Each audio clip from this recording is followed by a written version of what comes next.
Ministers to finally turn off the tap on Russian gas.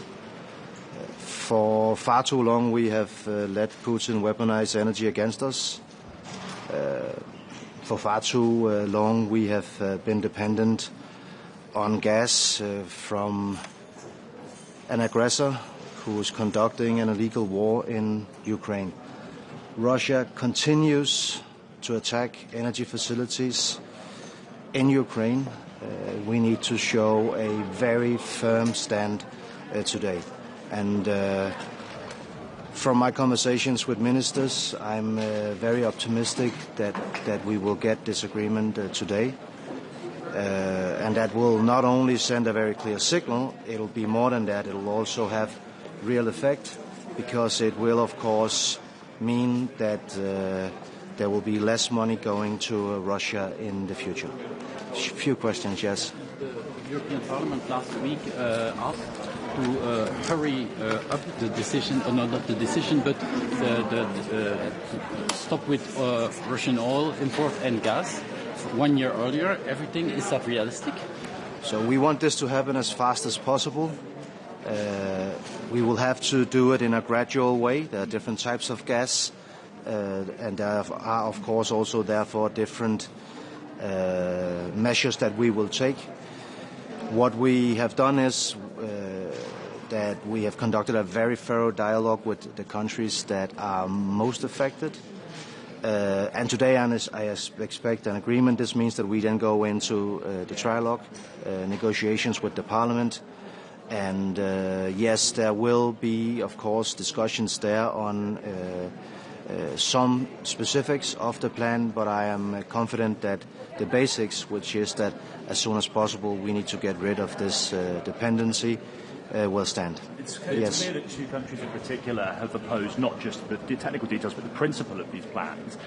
Do you expect that there might be some compensation available for particularly Slovakia, which is obviously pushing for money? And what would happen if these countries refuse to abide by the terms of this one that enters into force, considering infringement proceedings? I've been very happy to see how more or less all member states have really supported this. It's not easy. We acknowledge that. Remember, when the war started, we got 45% of our gas from Russia. Nonetheless, we've managed to bring that down significantly. So today we're at 13%, probably even a little bit lower. Still way too much, and we need to get rid of it altogether. But it shows the determination. Some countries still have issues. Now, I don't agree with all of the statements that has been made from some of those countries, but I do agree that they have challenges, and we will help them solve these challenges.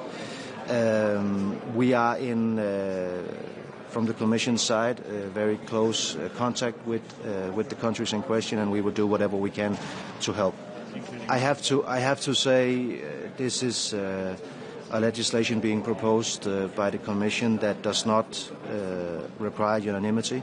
It requires a qualified majority, and therefore I'm pretty confident that this will stand. We don't have big compensation schemes at hand. That is not in question. But we will help diversify supply chains so that indeed no countries will have security of supply issues. One final question. You said some countries have issues, but would you say that the Commission is being blackmailed by Slovakia? No, we are in a very close dialogue with all member states that have issues. It's not only the two in questions that have challenges. Others also have challenges. So we acknowledge that obviously it's not a small thing to say that we will stop such a big part of our import of gas. So we have to diversify, we have to find alternatives. We've shown before that we can do this, and I'm confident that we can do it again. Thank you. We can speak later also.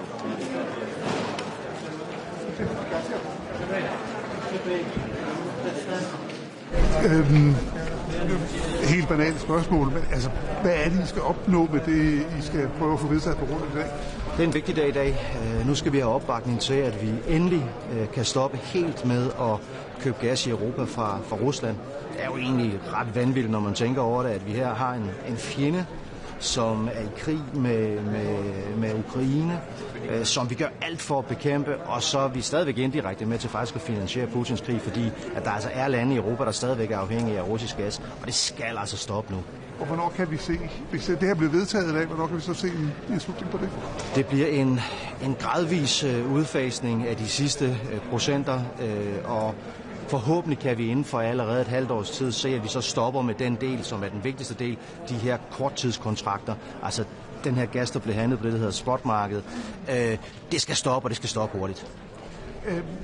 Når man har vedtaget det her, betyder det så kommer vi aldrig mere til at købe olie og gas fra Rusland? Det jeg håber på med det her forslag, det er jo, at vi kan sætte en stopper for russisk gas. Ikke bare nu her, under den nuværende konflikt, som vi jo håber kommer til at stoppe selvfølgelig så hurtigt som muligt, men i al fremtid. Jeg mener ikke, vi skal begå den samme fejl, som vi har gjort i fortiden, og gøre os selv afhængige af så vigtig en energikilde fra noget andet land, og der i særdeleshed ikke fra et land, som er vores fjende. Vi ser USA presser på, hvor vi skal købe mere gas frem for alt fra USA. Med en mand som Donald Trump i Det Hvide Hus, og hvordan han agerer eksempelvis over for Ukraine, er det så ikke lige så utrygt at købe gas i USA? En del af mit job, det er at diversificere den måde, vi får energi fra andre lande på. Det vil sige, handle med og tale med og lave aftaler med så mange partnere rundt omkring i verden som muligt.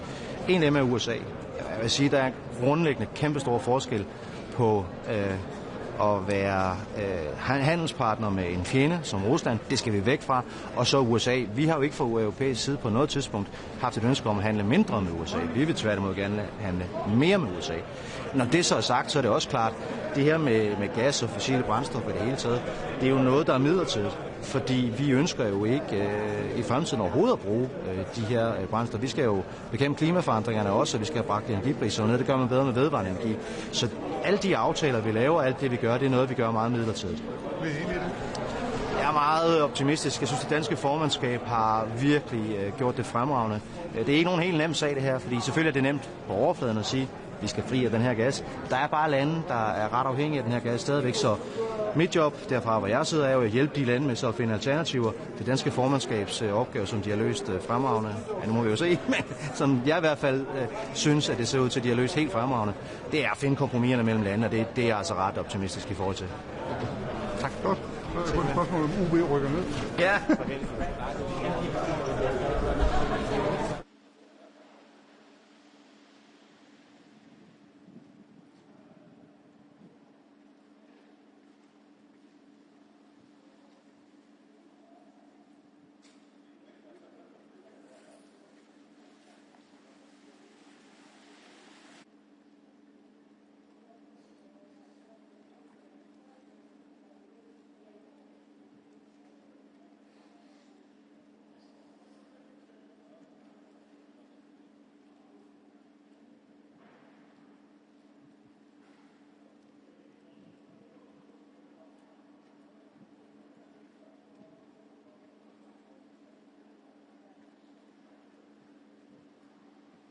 Morgen.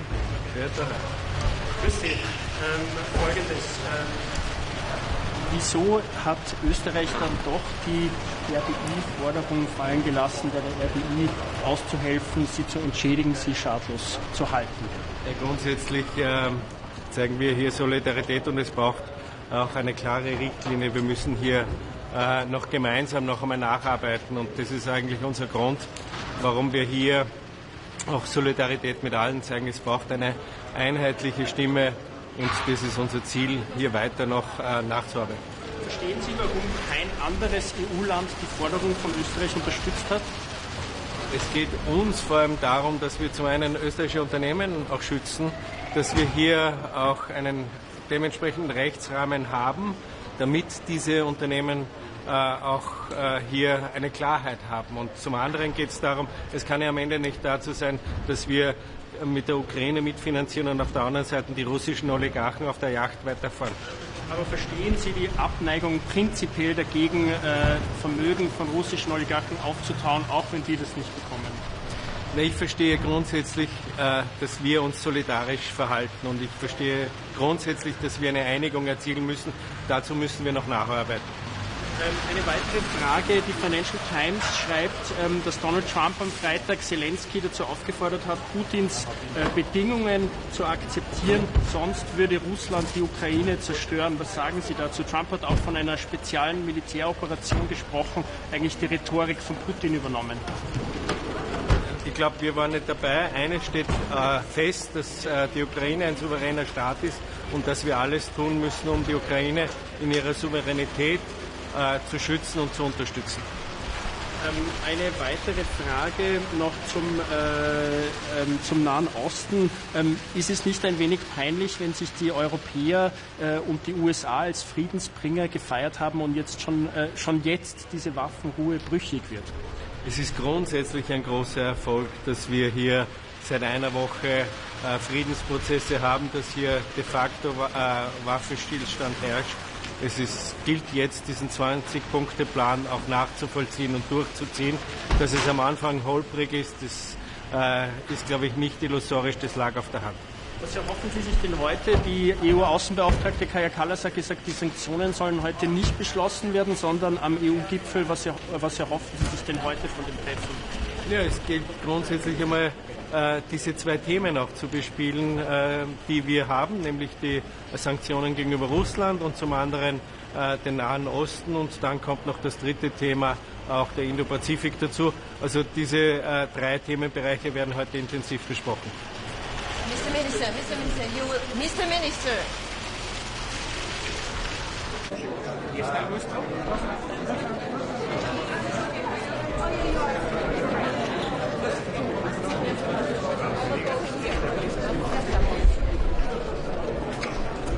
Miro la cámara.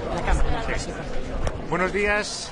Quiero en primer lugar felicitar al presidente electo de Bolivia, Rodrigo Paz, por lo que con los datos que se tienen en estos momentos y que me trasladan desde Bolivia ha ganado las elecciones y desde luego España se dispone a trabajar con Rodrigo Paz y con el nuevo gobierno boliviano, muy especialmente en estos momentos en el que vamos camino de la cumbre de Madrid de la Comunidad Iberoamericana en el próximo mes de noviembre. Este es un Consejo de Asuntos Exteriores fundamental para que la voz de Europa pueda oírse en favor de la paz y del derecho internacional, tanto en Ucrania como en Oriente Medio. En Palestina, los acontecimientos que hemos vivido ayer nos hacen tener que redoblar los esfuerzos por la paz, por la defensa del derecho internacional, por consolidar el alto el fuego en Gaza y por exigir que la ayuda humanitaria siga entrando sin cortapisas y con libertad en Gaza. Europa tiene mucho que aportar en cuanto a ayuda humanitaria y desde luego la ayuda humanitaria de la Agencia Española de Cooperación Internacional va a estar presente en Gaza directamente y también a través de nuestras contribuciones a un organismo tan importante como es UNRWA y otros organismos de Naciones Unidas. Tenemos que trabajar por consolidar ese alto el fuego y para eso la misión EUBAM-RAFA o la misión EUCOLPOL también son fundamentales y tienen que irse ensanchando en su mandato para conseguir participar dentro de todo lo que es la estabilización. Lo que nosotros deseamos es que el puesto de Rafah pueda abrirse. España tiene el mayor contingente dentro de esa operación EUBAM-RAFA y pueda empezar a dar una normalidad a todo lo que es la vida de los gazatíes. También Europa tiene que estar presente en la reconstrucción y por eso España va a ser parte y va a ser copresidencia de esa próxima conferencia de reconstrucción que se va a celebrar en Egipto. Y desde luego tenemos que dar una perspectiva de futuro a la solución de dos estados y por eso tenemos que trabajar para que Palestina sea miembro de pleno derecho de las Naciones Unidas lo antes posible.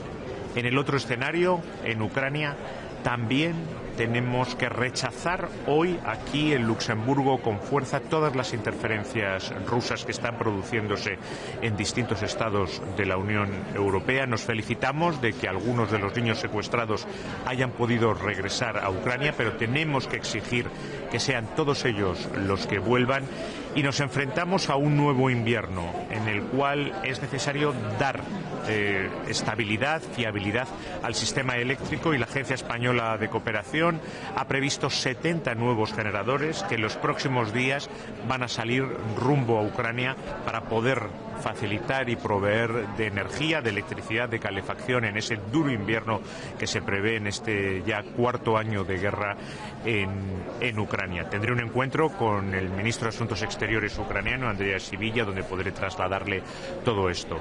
Trataremos otros aspectos, como es la situación en Moldavia y en Georgia, tan afectada también por la guerra de agresión en Ucrania. En Moldavia nos felicitamos de los resultados que se han producido en estas elecciones democráticas.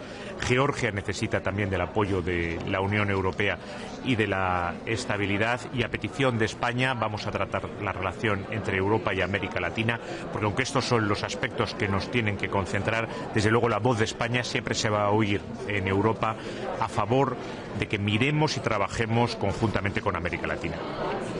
Sobre Gaza, me gustaría preguntarle si comparte la opinión de la alta representante de que ha sido una buena primera fase de implementación del alto el fuego, y si cree que ahora que hay un alto el fuego pueden salir adelante las sanciones propuestas por Bruselas contra Israel, contra los ministros especialmente. La primera fase es exitosa en tanto en cuanto hemos conseguido liberación de todos los rehenes vivos, entrega de cuerpos, algo que España exigía desde hace mucho tiempo. Se ha producido también la liberación de palestinos que están detenidos, y ha podido entrar de manera incipiente una primera ayuda humanitaria. Pero lo que vimos ayer no puede volverse a repetir. Una violación del alto el fuego, bombardeos por parte de Israel de la franja de Gaza, una suspensión de la entrada de ayuda humanitaria. Lo hemos dicho desde el principio. Desde luego que lo que vivimos en Sharm el Sheikh, esta primera fase, abre un camino de esperanza, pero estamos muy lejos de lo que nosotros deseamos, que es una paz definitiva, un alto el fuego que sea permanente, una ayuda humanitaria sobre la que no haya la menor duda de que entra sin ningún obstáculo, y el horizonte de la solución de dos estados. Y para ello la voz euroárabe tiene que seguir estando presente con fuerza, y tenemos que conseguir en los próximos 12 meses que Palestina sea un Estado de pleno derecho de las Naciones Unidas. Por lo tanto, un momento de esperanza, como hemos visto ayer, es muy frágil y está muy amenazado, y el papel de Europa y el papel de España tienen que ser precisamente el de que protejan esa esperanza que se ha abierto para los palestinos y también para los israelíes y todos los pueblos de Oriente Medio, de poder vivir en paz de todas las amenazas que están muy presentes en estos momentos. ¿Sobre las sanciones a Israel? Yo creo que hay que mantener en estos momentos las sanciones. No hemos conseguido todavía gran cosa con respecto a los objetivos que teníamos marcado. Está la liberación de todos los rehenes. Está también la entrada de ayuda humanitaria, pero muy incipiente, muy frágil, y como hemos visto, con una rapidez en el suspenderlo que no podemos permitirnos. Por lo tanto, estamos muy lejos de poder retirar esas sanciones. Sobre las misiones civiles europeas en Rafah, la policial fronteriza, ¿habla usted de un mandato ampliado quizá para estas misiones? ¿A qué se están refiriendo? Yo creo que es evidente que Gaza necesita una estabilización, que tenemos que pensar en un mecanismo que impida este intercambio, bombardeos de Israel en Gaza, disparos de Hamas. Esto tiene que terminar. No puede haber este choque permanente que fragilice el alto el fuego, que lleve a que se pueda colapsar la entrada de ayuda humanitaria, y sobre todo que impida un futuro de normalidad para los palestinos gazatíes en Gaza. Por lo tanto, tenemos esas misiones, sigamos construyendo en ellas. España es el mayor contingente en UBAM Rafah. Permitamos que se abra el paso de Rafah, vayamos ampliando su mandato para permitir que sean misiones que ayudan a esa consolidación del alto el fuego, a la entrada de ayuda humanitaria, que permitan ir avanzando en otros pasos. Sobre Ucrania, ¿qué perspectiva hay después de la visita de Zelensky a la Casa Blanca el viernes, la próxima reunión que va a haber entre Putin y Trump en Budapest? ¿Qué perspectiva ve? De la reunión entre Putin y Trump, desde luego serán ellos los que tengan que hablar. Lo que los europeos nos tenemos que preguntar hoy, aquí, es qué podemos hacer nosotros. Y lo que nosotros podemos hacer es seguir entregando una ayuda fiable, permanente, predecible a Ucrania, como va a hacer España con la entrega de 70 generadores en los próximos días frente a este crudo invierno que llega para poder ofrecer electricidad. Rechazar claramente las interferencias y las injerencias rusas en los distintos estados de la Unión Europea y mantener nuestra defensa de la integridad y la soberanía de Ucrania. Eso es lo que tenemos que hacer hoy. No tanto preguntarnos qué es lo que van a hacer o decidir terceros, sino lo que nosotros podemos hacer, porque podemos hacer muchas cosas, tanto en Ucrania como en Oriente Medio. Sí, había otras preguntas. ¿Usted no piensa que es un problema que es Viktor Orbán quien acude a Donald Trump, a Vladimir Putin en el espacio europeo? ¿No es un problema para España? Yo, desde luego, creo que hay unas sanciones y hay una posición de la Unión Europea conjunta y común que deberíamos de respetar todos los Estados miembros de la Unión Europea. Y en el Medio Oriente, señor ministro, ¿qué puede hacer Europa más allá de ayudar a la reconstrucción, pagar como ya lo hizo en el pasado? Yo creo que hay una voz euroárabe que ha sido fundamental durante todos estos 2 años de bombardeo constante y de guerra en Gaza, que tiene que mantenerse y que tiene que mantenerse en favor de la solución de 2 estados y de poner en pie un Estado palestino que sea realista y viable. Y eso en estos momentos supone 2 pasos intermedios. Europa tiene que hablar en favor de que Palestina pase a ser miembro de pleno derecho de las Naciones Unidas. Y en segundo lugar, tenemos que hacer todo lo que esté en nuestra mano para que la reconstrucción de Gaza se haga conjuntamente con la Autoridad Nacional Palestina, reforzando la Autoridad Nacional Palestina en Cisjordania, diciendo claramente a Israel que tiene que entregar los impuestos y los ingresos retenidos para la Autoridad Nacional Palestina, desbloqueando nosotros mismos, sin ninguna condicionalidad, nuestra ayuda hacia la Autoridad Nacional Palestina y al mismo tiempo ayudando a que esa reconstrucción que se haga en Gaza sea bajo una misma y única autoridad palestina, que sea un primer paso para poner en pie ese Estado palestino. Muchas gracias.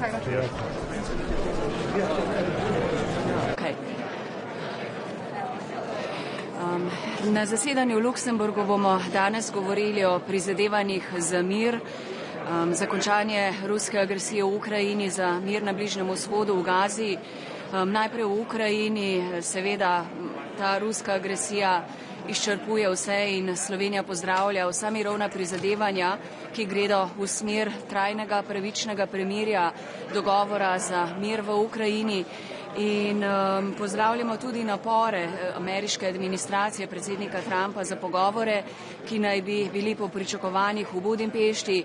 Zdaj jaz pozdravljam vsak napor, ki gre v smer, da bi zaustavili vojno v Ukrajini in dosegli dogovor, ki bo pravičen, trajen mir za Ukrajino. Pogovarjali se bomo tudi o morebitnih novih sankcijah, o paketu, po katerem naj bi razpravljali voditelji še ta teden na vrhu v Bruslju, pa tudi o dodatni pomoči Ukrajini. Sama bom odprla tudi nujno podporo odgovornosti, torej delovanju sodišča in pa čimprejšnji izpustitvi oziroma varnemu prehodu, vrnitvi ugrabljenih in odpeljanih ukrajinskih otrok v Ukrajino. Ob Bližnjem vzhodu seveda je to vedno na dnevnem redu, imamo krhko premirje v Gazi. Zdaj je ključno, da se danes pogovarjamo, kaj lahko Evropska unija naredi, da bi to premirje res obveljalo, predvsem pa, da tista nujna humanitarna pomoč zares pride do prebivalstva v Gazi. Danes te humanitarne pomoči ni več, glavni mejni prehod ostaja še vedno zaprt, tudi grožnje izraelske vlade o nadaljni aneksaciji Zahodnega brega so močno zaskrbljujoče in tudi ogrožajo samo rešitev dveh držav. Slovenija bo tu ostala izjemno aktivna, to priča tudi vrh 9 mediteranskih sredozemskih držav danes v Sloveniji in sinoči sem imela priložnost govoriti tako s prestolonaslednikom kot jordanskim zunanjim ministrom na Brdu ob prihodu, ko sem tudi pozdravila in sprejela v Sloveniji jordanskega kralja. Jordanija je pomembna akterka v regiji, tako politično kot humanitarno in pogovor je šel predvsem v smer, seveda, kako in kdo naj nadzoruje to krhko premirje, kdo naj in kako nadzoruje tudi to humanitarno pomoč. In eno od sporočil, ki je pomembno, je tudi, da treba je dovoliti dostop mednarodnim novinarjem na območje, da bi res videli, kaj se pravzaprav tam dogaja. Torej, to bodo glavne teme. Govorili bomo tudi o Indo-Pacifiku, naših partnerjih. Zlasti pomembno, da se res slišimo, da poslušamo in da si pomagamo, ko gre za spoštovanje mednarodnega prava, humanitarnega prava in človekovih pravic. Me pa veseli, da bo Slovenija odprla tudi vprašanje ene največjih humanitarnih kriz, to je v Sudanu, da res naslovimo z enakimi standardi, z enako načelnostjo vse velike konflikte v svetu in danes tudi kot Evropska unija damo ven jasna politična sporočila.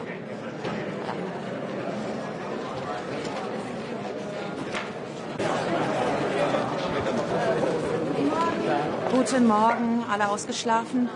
Ja, geht so, ne? So, die Ukraine steht vor ihrem 4. Kriegswinter. Beginn zum Oktober wurden fast 60% der ukrainischen Gasinfrastruktur und Speicher zerstört. Wir leisten als Deutschland aktive Aufbauhilfe. 390 Millionen Euro geben wir in den Ukraine Energy Support Fund. Ganz speziell liefern wir derzeit Hilfsgüter, um die zerstörte Gasinfrastruktur wieder aufzubauen. Durch die Hilfen in den letzten Jahren konnten wir sicherstellen, dass 1,2 Millionen Ukrainerinnen und Ukrainer mit Energie, stromseitig und gasseitig versorgt wurden. Heute geht es um einen wichtigen Schritt. Wir wollen einen wichtigen Schnitt machen, damit Putin seinen Krieg nicht weiter aus Energielieferungen, Rohstofflieferungen finanzieren kann. Zu Beginn des Krieges, seit dem letzten Jahr, waren in Europa noch 19% der Gaslieferungen aus russischen Quellen. Wir sind in diesem Jahr runter auf 13 und müssen dies schnell weiter reduzieren. Deutschland bezieht kein russisches Gas mehr, Deutschland bezieht auch kein russisches Öl mehr. Wir müssen aber sicherstellen, dass wir die Bezugsquellen in ganz Europa runterfahren. Wir werden dazu heute uns austauschen mit dem ukrainischen Energieminister, mit dem Energieminister aus Moldawien. Beide Länder hängen entscheidend davon ab, dass wir Unterstützung leisten. Diese besteht darin, einerseits Geld zur Verfügung zu stellen, aber andererseits das wichtige Signal zu senden, dass auch Europa sich unabhängig macht, vollkommen unabhängig von russischen Energieimporten.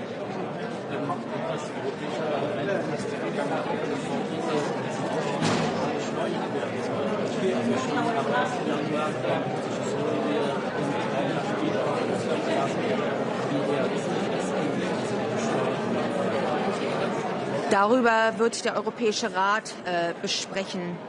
Die heutigen Pläne, die wir hier vorliegen haben, sehen vor, für Gas-Kurzfristverträge Mitte des nächsten Jahres und für Gas-Langfristverträge 2028 den klaren Schnitt zu machen. Für uns als Bundesrepublik Deutschland können wir Gottlob sagen, dass wir von diesen Importen schon längst nicht mehr abhängig sind. Können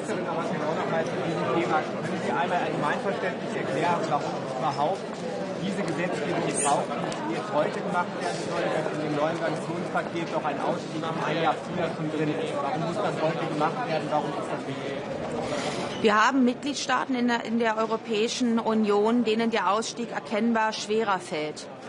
Und die dänische Ratspräsidentschaft und die Kommission tun alles, um die Abhängigkeiten dieser Mitgliedstaaten schneller zu reduzieren. Das heißt, auch auf die Bundesrepublik Deutschland kommt zu, was wir gerne tun, unseren Beitrag zu leisten, dass die Slowakei, dass andere Mitgliedstaaten mit Energie versorgt werden kann. Dies gilt es aber zu organisieren. Das ist nichts, was über Nacht geschehen kann. Für ein Land wie uns ist es einfacher zu sagen, wir machen den Schnitt früher, weil wir es vorher geschafft haben. Wir wollen aber auch sicherstellen, dass die östlichen Mitgliedstaaten diesen Weg gehen können, ohne ihre eigene Versorgung zu reduzieren. Da setzen wir alles dran. Und der Europäische Rat wird sich erneut auch mit dieser Frage eines möglichen früheren Ausstiegs beschäftigen.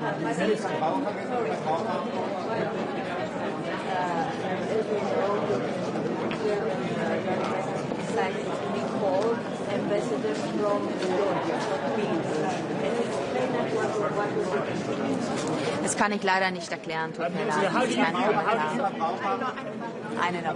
die Verbraucher denn darauf einstellen, dass das Gas in Deutschland angesichts der befindlichen Verknappung dann doch ein bisschen teurer wird? Nein, das müssen wir nicht. Was wir gesehen ist, dass die LNG-Märkte sehr, sehr liquide sind. Wir sehen auch übrigens für den Winter vermehrte Einspeisungen von Gas. Das heißt, durch die Füllstände von 76% der deutschen Gasspeicher jetzt und Bookings, also Vororder von 90%, können wir jetzt schon sagen, dass wir im Winter gegen eventuelle Preissteigerungen gut gehatcht, gut abgesichert sind. Außerdem sehen wir, dass auf den LNG-Märkten sehr viel mehr Gas zur Verfügung steht. Und wo viel Volumen ist an Gas, werden auch die Preise nicht so in die Höhe schnellen. Und insofern schauen wir mit einiger Gelassenheit, aber nicht mit Sorglosigkeit in die Zukunft. Danke. Hi, goedemorgen. Ben je er klaar voor om te lezen?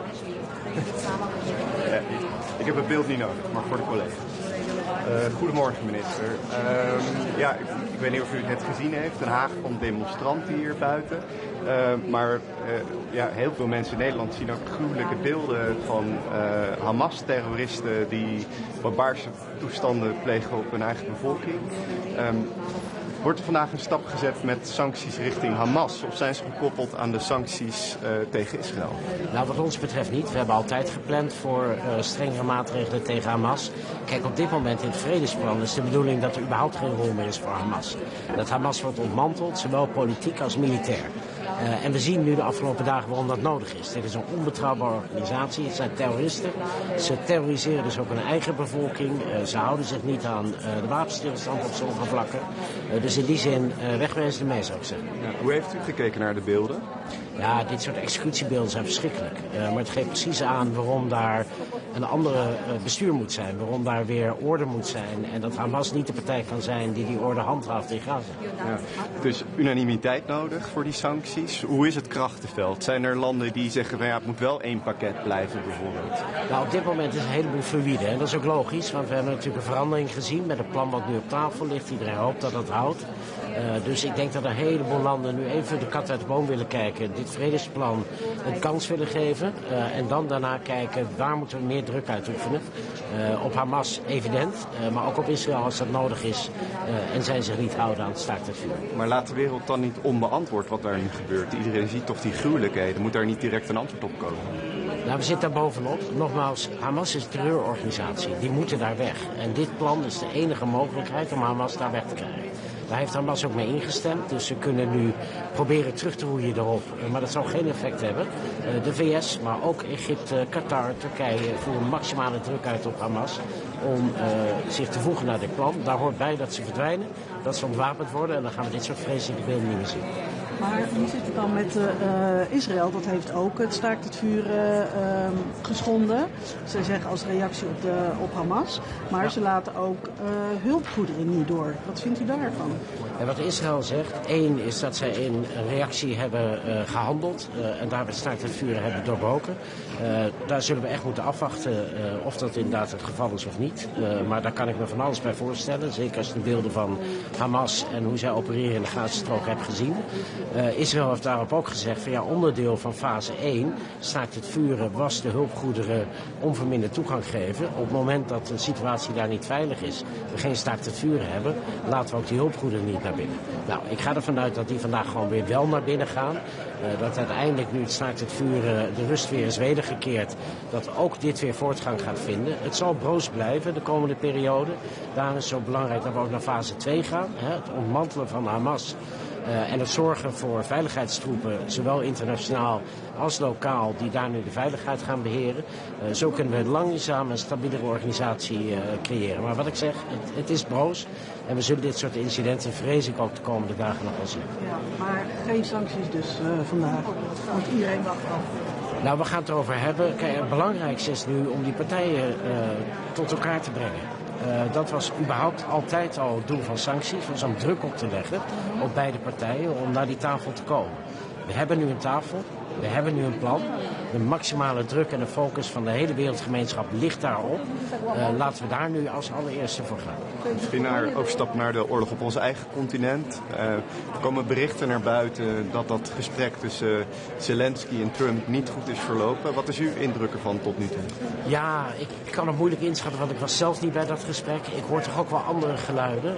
Ook van collega's die al hebben gesproken met de Oekraïense collega. Die zijn toch echt een stuk minder negatief dan de teneur van het artikel van de Financial Times.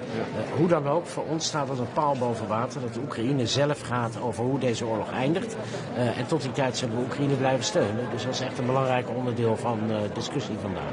Vindt u dat net zoals na Alaska, dat was dan een top, maar dit is een telefoongesprek, dat de EU toch weer ook richting Trump moet benadrukken wat u net zegt, hè? Van dat Oekraïne zelf moet besluiten en niet Trump of een Poetin? Nou ja, dat heeft Zelensky, neem ik aan, zelf ook tegen Trump gezegd. Natuurlijk, hij gaat erover.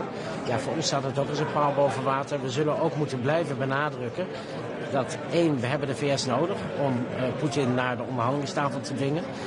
Wij zijn daar zelf als EU en Oekraïne nog niet toe in staat geweest, dus daar moeten we ook eerlijk in zijn. Daarvoor moeten we wel de druk blijven opbouwen. Dus ik hoop echt dat we een stap kunnen gaan maken met de sancties tegen Rusland. Daar een volgende stap in maken met pakketten voor militaire steun aan Oekraïne. Dat is belangrijk, dat is wat wij kunnen doen. Daarnaast moeten we de Verenigde Staten overtuigen dat inderdaad voor Oekraïne zij hier aan de knoppen moeten kunnen zitten waar het gaat om de onderhandelingen aan die tafel. Waarbij de VS natuurlijk belangrijk is om überhaupt iedereen aan die tafel te krijgen. Die tafel staat voorlopig in Budapest. Geeft dat u een ongemakkelijk gevoel? Ja, het maakt mij in die end niet ontzettend veel uit. Ik denk het allerbelangrijkste is dat er nu een tafel komt. We kunnen allemaal bepaalde gevoelens hebben bij of Budapest daar de beste plek voor is. Die heb ik ook. Maar die maak ik even ondergeschikt aan het feit dat het mooi zou zijn als er nu eindelijk een tafel is. Wat kan Europa nu doen om te zorgen dat die gesprekken de goede richting opgaan? Nou, wij moeten, wat ik zei, de druk maximaal houden op Rusland. Dus dat gaat om sancties, maar dat gaat ook om steun blijven geven aan Oekraïne. Dus de discussie die nu loopt over de inzet van een bevroren tegoeden, daar staan we heel constructief in. Wij zijn daar in beginsel voor als we dat op een verantwoorde manier doen. En dat zou Oekraïne financieel lucht geven. Daarnaast zetten we ons in om zoveel mogelijk Europese landen zover te krijgen. Om ook militaire steun te leveren aan Oekraïne. We hebben daar de pakketten voor die in NAVO-verband zijn afgesproken. Die zijn cruciaal voor Oekraïne om het vol te houden in Oekraïne op het slagveld. Maar ook om de Russische economie aan te blijven pakken en de Russische wapenfabrieken. Daar moeten we volop blijven inzetten totdat we een deal hebben. Het wrange is dat tegen dit alles wat u nu noemt, uitgerekend Hongarije niet zegt. Nou ja, daar duid ik op toen ik zei, natuurlijk hebben we allemaal gevoelens bij het ongemak dat hier af en toe ligt. Laten we eerlijk zijn, tot nu toe hebben we wel 18 sanctiepakketten er doorheen gekregen. Ook met Hongarije in de EU. Dus in die zin ben ik hoopvol. Ook de 19e gaan we redden. Maar niet vandaag, heb ik begrepen. Nee, maar hopelijk donderdag op de EU-top. Ja, donderdag op de EU-top of kort daarna. Je weet nooit in de dynamiek wanneer alles op zijn plek valt. Maar ik verwacht op hele korte termijn. Kallas wil effectievere en strenge maatregelen ook tegen de schaduwvloot. Wat vindt u van die plannen en kunt u daar iets meer over vertellen? Ja, volledig voor. Wij steunen ook alle plannen die de EU daarvoor op tafel legt. We hebben ook andere voorbeelden. We hebben gezien dat Frankrijk recent een boarding heeft uitgevoerd van een schip. En we kijken heel nauwkeurig of dat voor ons ook soelaas zou bieden. We geloven in het, ons als Nederland, heel geïnteresseerd om te kijken of wij daar ook iets mee zouden kunnen. We hebben al meer dan 400 schepen op de sanctielijst gezet. Meer dan een derde daarvan is door Nederland op de lijst gezet. Dus dat geeft wel aan dat we echt proberen met man en macht om hier naar te kijken. Nou, interessante dingen vind ik bijvoorbeeld vooraf afspraken maken met vlaggenstaten. Om te kunnen boorden op het moment dat er vermoeden is van een schaduwvloottanker. Maar ook om te kijken naar vals gevlachte schepen, die we ook zien inmiddels. Hoe daarmee om te gaan, kunnen we daar dan aan boord gaan. We moeten echt alles uit de kast trekken om dit fenomeen tegen te gaan. Niet alleen vanwege de omzeilen van de sancties, maar ook vanwege het acute gevaar voor onze leefomgeving op het moment dat er iets gebeurt met die schaduwvloottankers. Aan boord gaan, wat moet ik me erbij voorstellen? Wie zou dat moeten gaan doen en wat gaat er dan precies gebeuren? Nou, het is nu creatief kijken naar alle jurisdicties die je hebt om in je economische zone, want daar gaat het vaak om, dus tot 200 mijl uit je kust, iets van invloed uit te kunnen oefenen. En die ligt hem heel vaak in inspecties.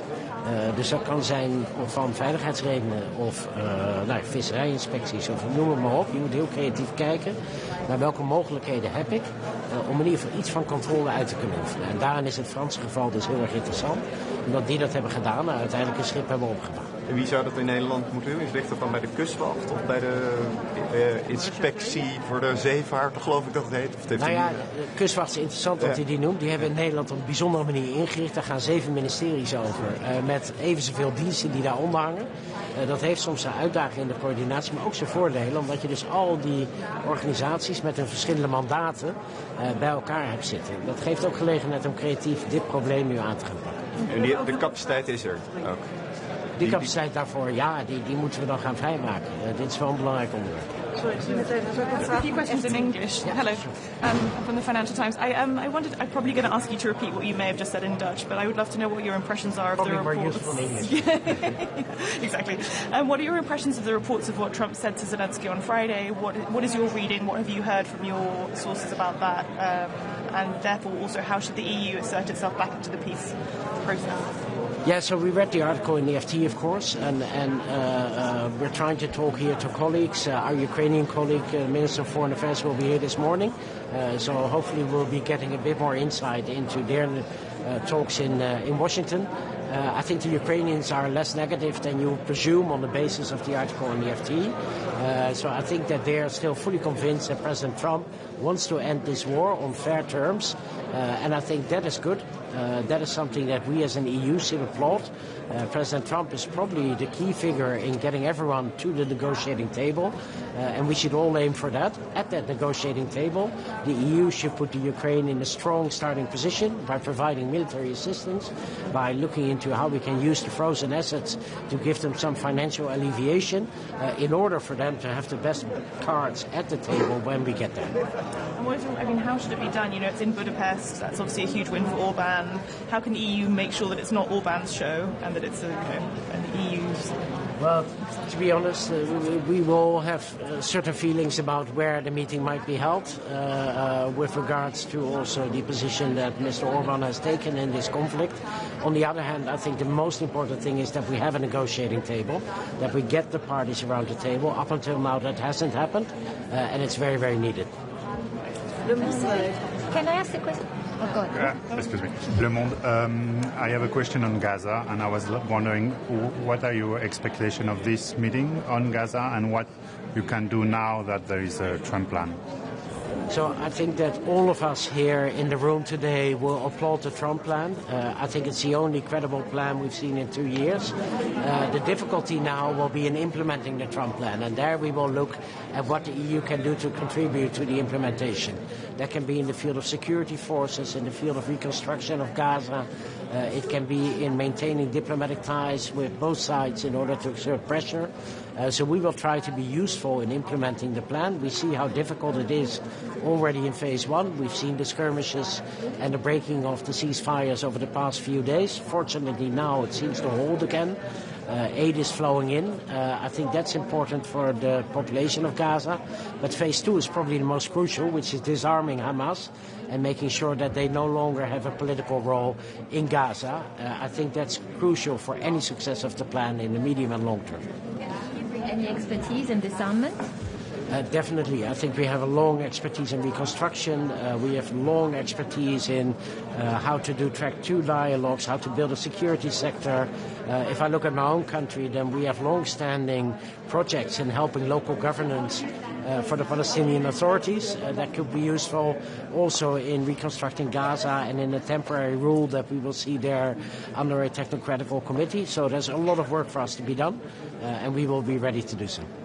On trade with the occupied territories, the Netherlands will be going forward. Did you get a response from the Commission clarifying whether this, goes against or the common trade policies, or if it's okay to move forward at international level?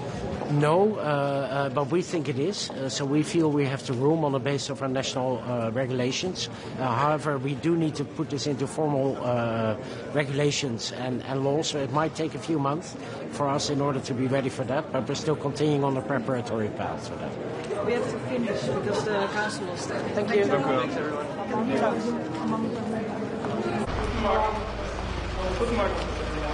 Schönen guten Morgen.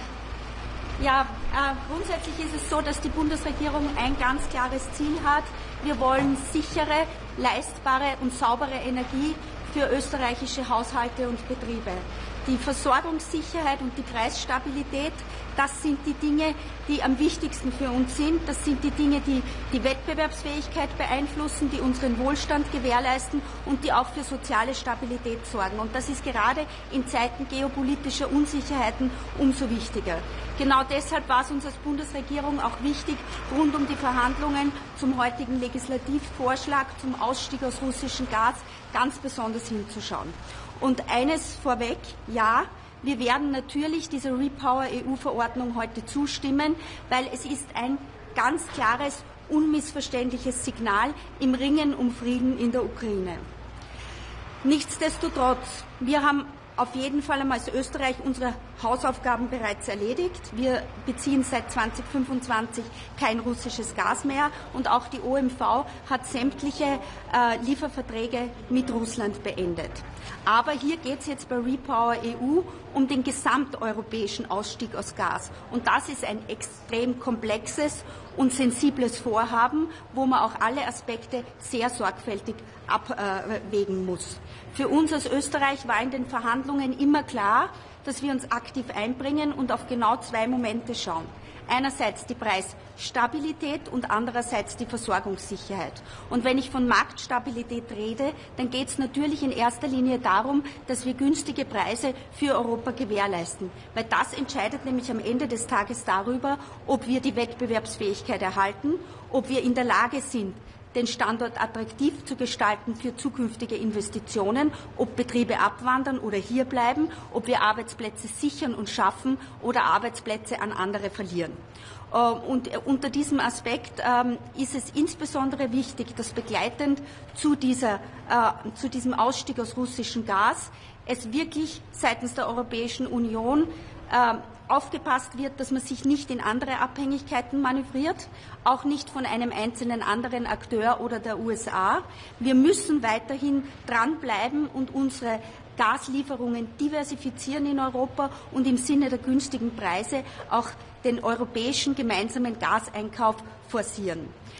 Was uns als Österreich besonders wichtig war, im Rahmen dieser Verordnung auch tatsächlich diese Review-Klausel hineinzuverhandeln. Warum? Es geht darum, dass damit die Europäische Kommission nach 2 Jahren überprüfen wird, ob die Wirkung der Zielsetzungen tatsächlich eingetroffen ist. Und wenn es um Wirkungen geht, ist es längst an der Zeit, das werden wir auch bei der SOS-Gasverordnung einbringen, dass wir uns um ein europäisches Herkunftsnachweissystem für Gas kümmern. Warum? Die möglichen Berichte über Beimischungen von russischen Energieträgern bei Importen aus Drittländern konterkarieren ganz klar das Ziel, das wir versuchen, mit dieser Repower-EU-Verordnung zu erreichen. Am Ende des Tages muss die Europäische Kommission im Zusammenhang mit der Umsetzung dieser Verordnung auch ganz engmaschig die Bauvorschritte der Infrastrukturprojekte monitoren. Warum? Es ist Neptun Deep. Es sind die Pipeline-Ertüchtigungen in Südosteuropa und es sind natürlich die Erhöhungen der Transportkapazitäten von Ost nach West, die die Versorgungssicherheit garantieren, weil sie überhaupt erst den physischen Gasfluss ermöglichen und damit die Preisstabilität gewährleisten. Sie sehen, es ist ein sehr komplexes Unterfangen, Dennoch ist es uns wichtig, mit dabei zu sein, diese Verordnung zu unterstützen, weil wir glauben, dass es eine weitere Maßnahme ist, um die finanzielle Basis des Aggressors zu schwächen. Wir werden heute dieser Verordnung trotz einiger Bedenken daher zustimmen. Frau Staatssekretärin Johannes Bertler vom ORF. Sie haben hier im Juni etwas gesagt, worüber die Financial Times dann berichtet hat und was für Schlagzeilen gesorgt hat. Deshalb würde ich das gerne nochmal erwähnen, weil heute der Ausstieg aus Gas beschlossen wird. Sie haben, ich paraphrasiere jetzt gesagt, man muss die Lage nach dem Krieg neu bewerten in Bezug auf Gas. Wie sehen Sie diese Äußerung heute? Sollte Österreich und die EU sich jemals wieder auf Russland als Energielieferant verlassen? Grundsätzlich ist es so, dass sich diese Frage derzeit nicht stellt. Wenn Sie fragen, ob man sich jemals wieder irgendwann, wir wissen nicht, was in 50 Jahren ist, was in 100 Jahren ist. Daher ist es wichtig, jetzt ist völlig klar, es ist völlig ausgeschlossen, dass wir russisches Gas importieren. Das heißt, das... Bitte. Yesterday, Kramowska, President of Belarus. What do you think about the situation in Belarus in general and the role of Lukashenko in the Russian aggression? And energy. Das heißt, hat Donald Trump nicht recht, wenn er sagt, dass es etwas absurd ist, dass die Europäer gleichzeitig immer noch Energie dem russischen Machthaber Putin abkaufen und gleichzeitig die Ukraine unterstützen? Geht das alles nicht ein wenig zu langsam? Ein Gasimportverbot ab 2028, wer weiß, was bis dahin alles passiert? Grundsätzlich ist es so, dass wir genau deshalb diese Repower-EU-Verordnung machen, weil das nicht stimmig ist. Und genau deshalb stimmen wir zu. Es geht halt nur nicht von einem Tag auf den anderen, dass wir die Gasmengen ersetzen. Darum habe ich genau auch gesagt, es ist wichtig, dass die Infrastrukturprojekte jetzt rasch vorangehen, damit wir die Kapazitäten auch aufstocken können, damit es nicht zu Verwerfungen am Markt kommt und zu weiteren Preissteigerungen, was unsere Wettbewerbsfähigkeit als Europa weiter ins Hintertreffen führen würde. Das heißt, die nächsten 10, 20 Jahre wird es keine Energie mehr aus Russland geben für Österreich? Ich gehe davon aus, dass wir keine Energie aus Russland brauchen. Unser Ziel ist ganz klar, dass wir eigene Vorkommen nutzen. In Litauen ist eine große Lagerstätte von der OMV gefunden worden. Die wird unsere interne Gasproduktion um bis zu 50% erhöhen in den nächsten Jahren und dass wir natürlich darauf schauen, dass wir uns diversifiziert aufstellen. Da gehört Afrika dazu, da gehört genauso der Nahe Osten dazu, der Mittlere Osten. Wir werden alle Potenziale dafür nutzen, dass wir möglichst unabhängig sind und wenn ein Akteur ausfällt, aus welchen Gründen auch immer, wenn wir auch nicht mehr kooperieren wollen mit einem Akteur, dass wir diese Gasmengen ersetzen können, ohne dass es zu Preisverwerfungen kommt oder zu Versorgungsengpässen. Eine letzte Nachfrage noch. Das heißt, stehen Sie zu der Aussage, dass wenn der Ukraine-Krieg vorbei ist, dass man sich da die Optionen offen halten muss? Grundsätzlich ändert sich die geopolitische Lage von jedem Tag auf den anderen. Und wir müssen immer genau beobachten, wo sind Krisenherde und wie wollen wir uns als Österreich, aber auch als Europa da verhalten. Und wir haben mehrere Herausforderungen und ich habe schon gesagt, an oberster Stelle muss natürlich die Versorgungssicherheit stehen. An zweiter Stelle muss natürlich genauso gleichwertig die Verfolgung der demokratischen Ziele stehen. Und das müssen wir miteinander in Einklang bringen. Daher habe ich keine Glaskugel und kann Ihnen nicht sagen, was in 20 Jahren ist. Aber derzeit stellt sich die Frage überhaupt nicht, ob wir russisches Gas importieren wollen. Und das war auch bei meinem letzten Doorstep meine Aussage. Danke. Wiedersehen. Wiedersehen. Dankeschön. Guten Morgen. Schönen guten Morgen. Wie Sie wissen, werden wir jetzt beim RFAB, wie wir das etwas technisch nennen, eine sehr volle Tagesordnung haben. Es geht natürlich vornehmlich um die Ukraine, es geht aber auch sehr stark um Nahost, um den Indopazifik. Wir haben ein großes Interesse daran, dass es stabiler wird auf der Welt, aber ganz besonders auch in Europa. Und deswegen unterstützen wir zunächst die Initiative, dass es hier natürlich auch im Hinblick auf die Ukraine zu Gesprächen kommt auf höchster Ebene. Aber wir fordern eben auch, dass die Ukraine mit am Tisch sitzen muss. Es kann Gespräche nur mit der Ukraine geben, aber nicht über die Köpfe der Ukraine hinweg.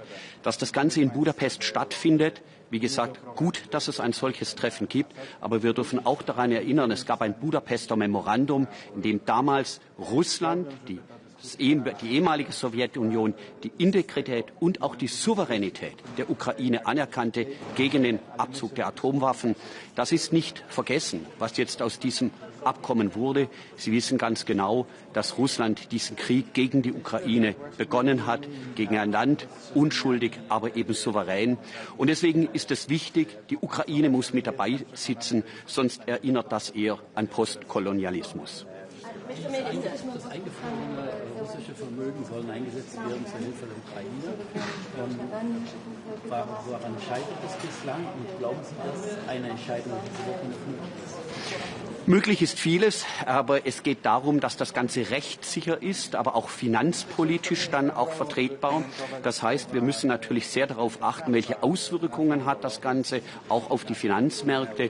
Aber der Vorschlag, den von der Leyen gemacht hatte in ihrer State of the Union-Rede, findet unsere Zustimmung. Das heißt, wir haben ein Interesse daran, dass das russische Vermögen dann via Reparationsdarlehen auch zum Einsatz kommt. Ich halte das für einen gangbaren Weg.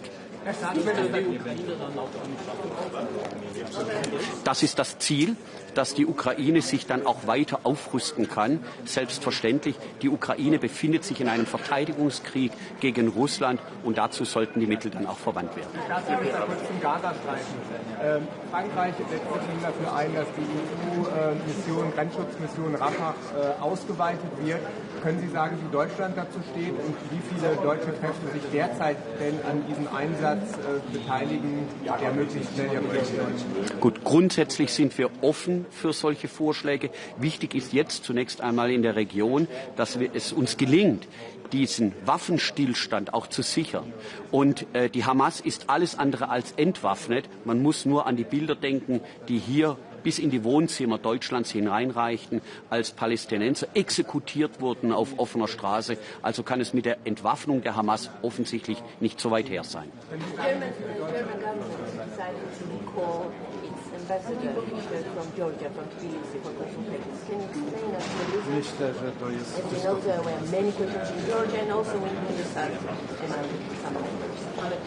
Of course, all the options are laying on the table. The development of Georgia concerning the European approach is in the last time really disappointing. But of course, we are on the side of the civilian people. We are supporting them. But the government and the behavior of the government cannot be accepted. So all the options, I say really all the options are laying on the table. Sie haben gerade schon gesagt, es ist unglaublich gut. Sie haben gerade gesagt, es ist unglaublich gut, dass es überhaupt gesprochen wird. Am Freitag haben sich Trump und Zelensky getroffen. Das lief nach Medienberichten katastrophal. Wie sagen Sie, Sie sagen schon, ist es eine Provokation, dass es auf europäischem Boden stattfindet? Und warum sind da keine europäischen Staats- und Regierungschefs eingeladen? Was sagen Sie dazu? Zunächst ist es wichtig, dass Europa mit einer Stimme spricht. Nur dann, wenn wir mit einer Stimme sprechen, sind wir tatsächlich auch handlungsfähig und kraftvoll und machtvoll. Das hat in der Vergangenheit in der Tat gefehlt. Deswegen muss Europa Teil des Spiels werden, in Anführungszeichen, was das Spiel angeht. Wir reden hier über Ernst, wir reden hier über Krieg und Frieden. Wir reden darüber, ob es gelingt, die Europa nicht nur zu stabilisieren, sondern auch die Ukraine. Und was ich damit meine, die Ukraine braucht keinen Diktatfrieden, die Ukraine braucht Sicherheit. Und deswegen geht es im Kern darum, wie können wir in Zukunft die Sicherheit der Ukraine garantieren. Und da sind alle Staaten willkommen, die die westlichen Werte teilen. Hoffentlich auch in Zukunft.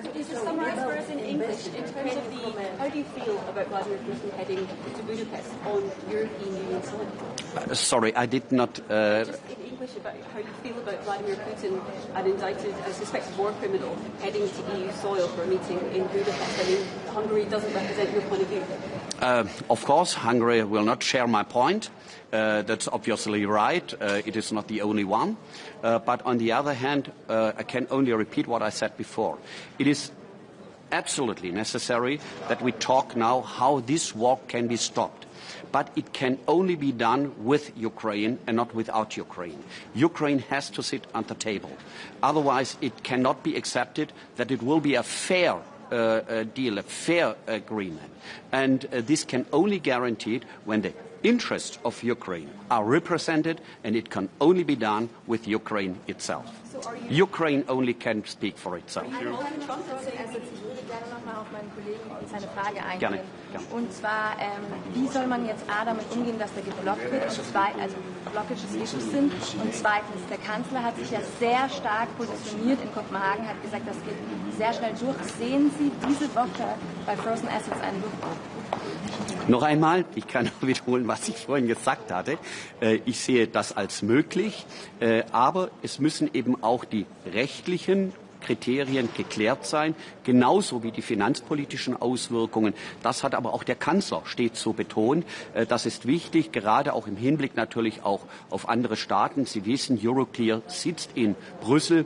Es muss dann auch durch entsprechenden Garantien abgefedert werden, dass da kein Risiko entsteht, auch für andere Staaten. Das alles muss gewährleistet sein, wird gewährleistet sein. Und dann sehe ich auch die Möglichkeit gegeben, dass wir hier zu einem Durchbruch kommen.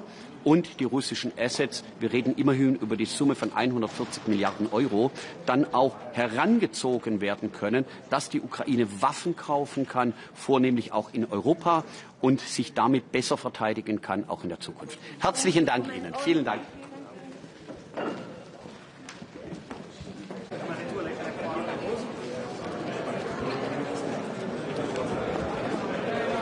Monsieur, bonjour.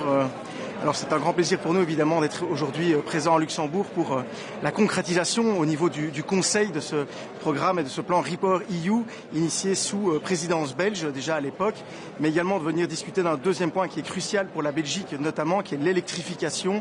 On le sait, les réseaux aujourd'hui sont au cœur de notre transition énergétique. Il faut des réseaux plus résilients, plus efficaces, plus nombreux également. La question de leur financement et du permitting pour la construction de ceux-ci sont évidemment cruciales. Enfin, aujourd'hui, c'est l'occasion de réaffirmer à nouveau notre soutien à l'Ukraine, mais également à la Moldavie. Je rencontrerai d'ailleurs mon homologue moldave tout à l'heure pour leur réaffirmer tout notre soutien dans leur volonté de se rapprocher de l'Europe pour une Europe plus résiliente et plus forte. Et enfin, aujourd'hui, c'est un point très important avec le Grid Package, je le disais, en lien avec l'électrification de notre continent, où on attend évidemment beaucoup de ce Grid Package pour notre pays, mais aussi pour notre continent. Bonne journée.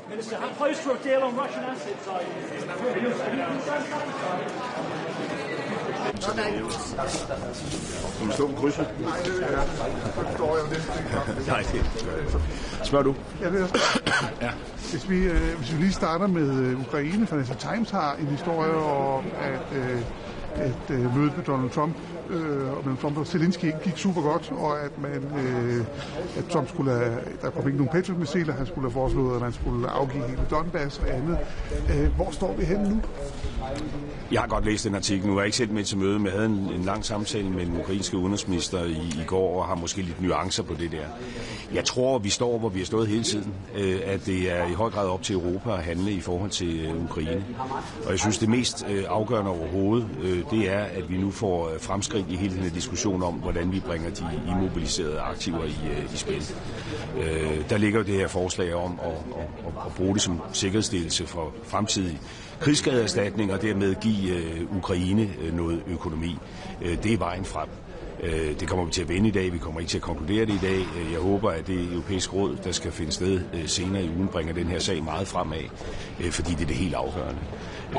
Ukraine er langt hen ad vejen i stand til at forsvare sig selv og i øvrigt også udvikle de militære kapabiliteter, der skal til, hvis ellers de har økonomi til det. Så jeg tror, at det er helt afgørende for et gennembrud her.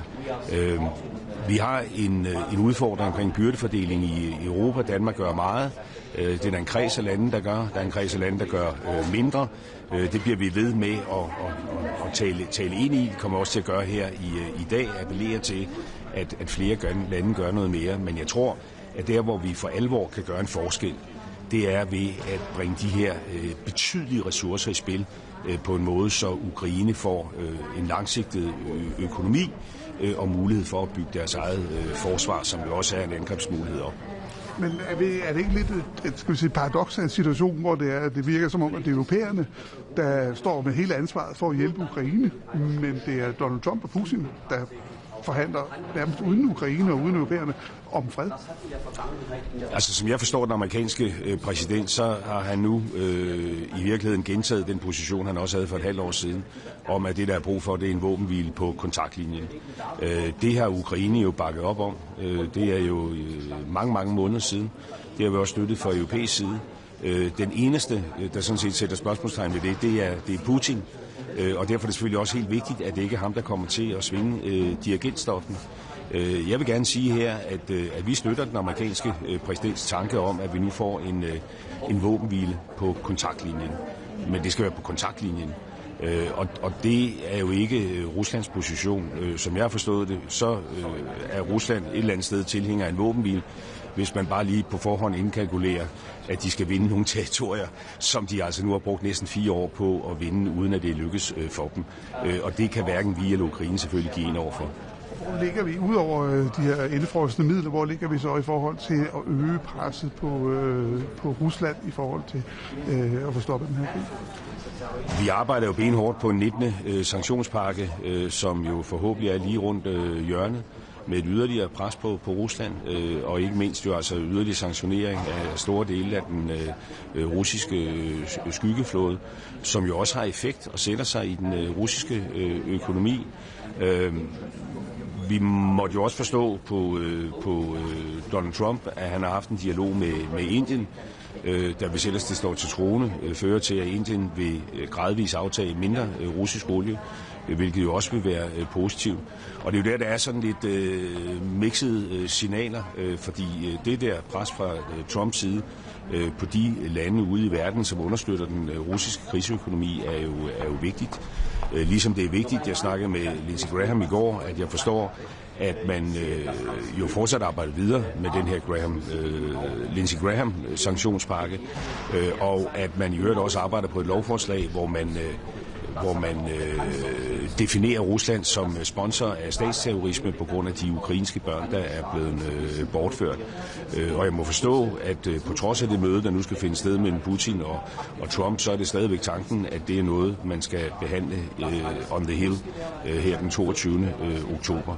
Så det er jo vigtigt, at vi også fra EU's side opretholder det her pres, så det handler om yderligere sanktioner, det handler om at understøtte Ukraines evne til at forsvare sig selv.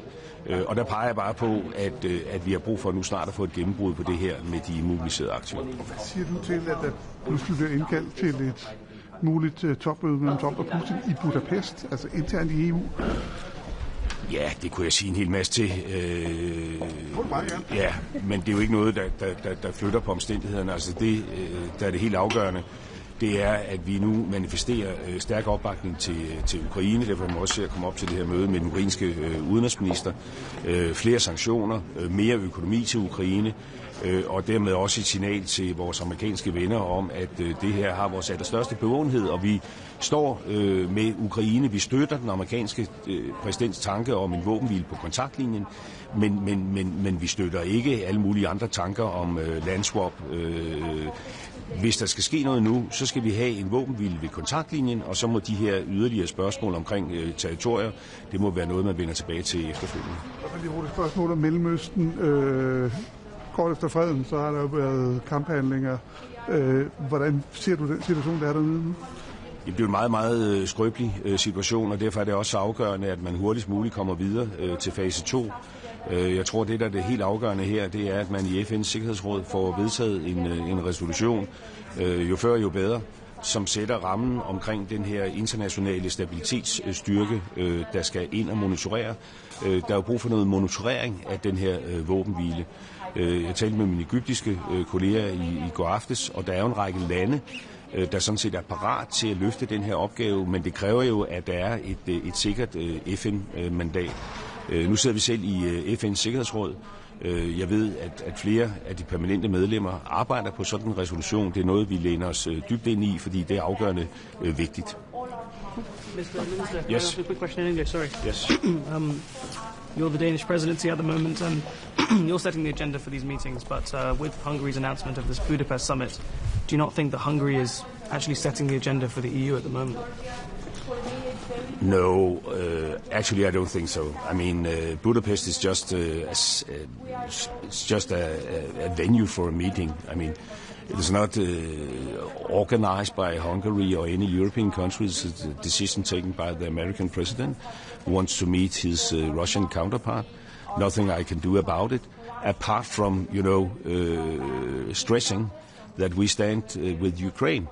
And we support the American president's proposal of a ceasefire at the contact line. Nothing more than that. That would be an important step forward. And if the item on the agenda on that high-level meeting is about that, it is absolutely okay. But apart from that, I think what we should do now is to increase our support to Ukraine. We have to establish a breakthrough when it comes to the immobilized asset as soon as possible. We have an issue with burden sharing among the European countries. Denmark is doing a lot. Some other countries are doing similar to us. Others should step up. We will push for that. But I think a more innovative way to solve this problem is to use the immobilized assets as security for a loan, which will enable Ukraine to defend themselves. Without medical support, without the proper, and now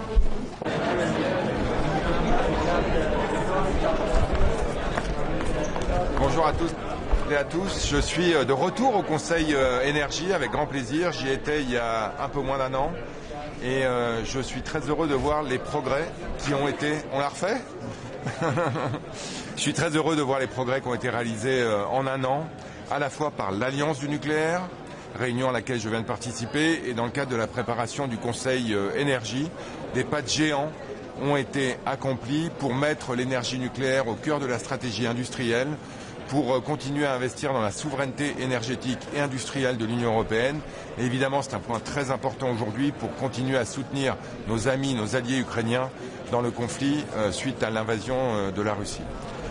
Aujourd'hui, on a des sujets très importants sur la neutralité technologique. Il y a eu beaucoup de progrès là-dessus, sur le financement, sur l'électrification des usages. Et donc, on va avoir une discussion très intéressante sur ces trois sujets. On a aussi des progrès à faire sur l'Ukraine. On souhaite véritablement sortir progressivement, mais certainement, de la dépendance européenne à l'énergie fossile russe. Et ça fait partie des discussions qu'on aura aujourd'hui. L'État, voilà, avec les derniers ajustements de la présidence danoise, est-ce qu'il vous convient? Sur Repower EU. Oui, je pense qu'on a bien progressé et je pense qu'on est vraiment sur la bonne voie pour lancer un signal très fort à nos amis ukrainiens et très fort aux Russes. Maybe a few words in English. I'm here for the Energy Council. I was here a year ago, so I've been able to see how much progress has been made on all the very important subjects that we feel are very important in order to ensure European sovereignty, European industrial competitiveness and energy transition. We're working on technological neutrality, we're working on financing, we're working on electrification of usages. And obviously, a very important point of the Council today, we're going to work on helping Ukraine in their war against Russia. And we want to make sure that surely we aim at reducing and then annihilating our dependency on Russian fossil fuels. Merci beaucoup. Merci.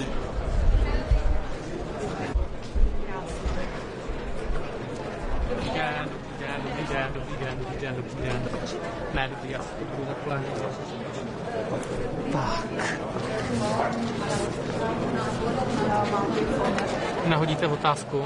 Mám nahodit, dobře. Klidně, tak, pane ministře, tento týden paní šéfka unijní diplomacie říkala, že očekává schválení 19. balíku sankcí, tak máme tam ten náš český návrh známý, tak v jaké je to fázi, jak to vypadá? Máme podporu pro náš návrh? Tak v tuhle chvíli to vypadá, že ten sankční balík musí ještě projít skrze Evropskou radu, nebo že Evropská rada, věřím, by mohla být to místo, kde se věci odblokují.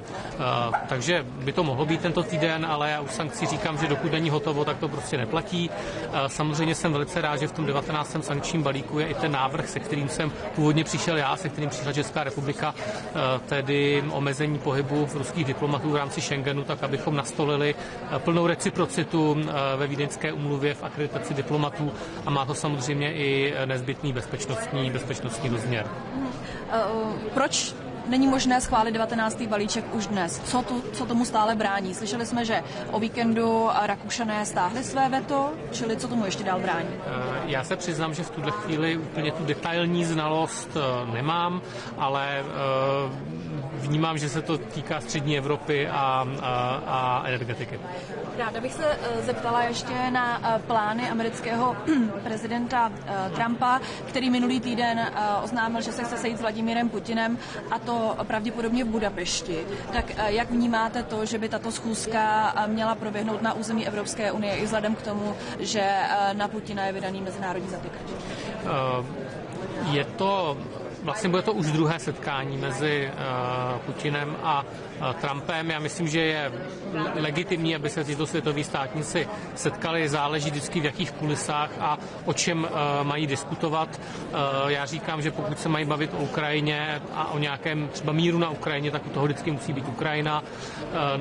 Nevynechávejme ji z toho, aby se nestala tím objektem té diskuze. Samozřejmě pro Budapešť to bude velmi prestižní, bez pochyby. Kladu si otázku, jakým způsobem hodlají třeba naložit s mezinárodním zatykačem, ale viděli jsme, že Budapešť se vlastně k této instituci staví způsobem, že s ní chce odejít. Tak to jsou takové otázky, které si kladu. Ale nic konkrétního vlastně zatím potvrzeno nebylo. Máme pouze ten záměr, ale detaily ještě nevíme. Ještě jedna otázka teda k dalšímu tématu. Na stole jsou stále navržené sankce proti Izraeli, respektive proti extremistickým izraelským ministrům, plus ten návrh na pozastavení částečné asociační dohody. Tak jak by s tím Rada měla aktuálně naložit podle vás? Já se přiznám, že v tuhle chvíli není podle mého názoru prostor, aby takovéhle sankce byly přijaty. A to je ale postoj, který sdílí celá řada členských států. Děkuju vám. Tak jo, určitě. Tam vlastně se objevily dva návrhy, kdy ukončit dovoz ruského plynu, že jo? Evropská rada nebo původně navrhovala leden 2028 a výbor ITRE vlastně navrhl to udělat už o rok dříve, leden 2027. Nevíte, k jakému návrhu to jako, který má větší šanci uspět? Takhle vám to tady neřeknu na místě. Česko je na to připraveno, takže nás jakoby takovéto návrhy neomezují. My jsme si své domácí úkoly odpracovali, máme MSHVN, kontrakty v Německu, plynová infrastruktura je propojená, takže my jsme připraveni a podporujeme ukončení co nejdříve. Jaký návrh nakonec projde, nedokážu rozhodnout. Tak jo. Aha. Ne, dobrý, vy jste taky spokojený? Tak jo, díky moc, děkuju. Díky, nashledanou.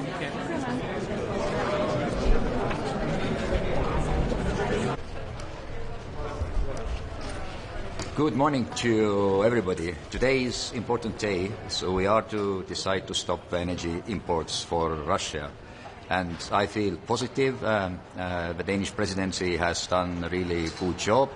And this is really the time to stop what we did stop already in 2022. Importing energy is fueling Russia's war machine, which makes incredible damage to people in Ukraine, helps Russia to wage a war in the continent of Europe. And that's why I think it's really important that we came to this conclusion, and we will make this decision today to stop the energy imports from Russia once and for all. Thank you very much. Just a question on the from the Swedish radio. We've seen some countries actually importing much more LNG from Russia than they used to, and also we have two countries, Hungary and Slovakia, buying quite a lot of Russian oil. What are your views on that? I mean, that has to stop on LNG. There are plenty of alternatives available on the market. I think it's also a question about where your heart is. Because it's also a question about the values, and as I said, it's about funding Russia's war machine. So the sooner it stops, the weaker will be Russia in the battlefield, which will help Ukraine to win the war. And Hungary and Slovakia, I mean, did you have an exception to the sanctions, but they could actually buy from Croatia, as I understand it.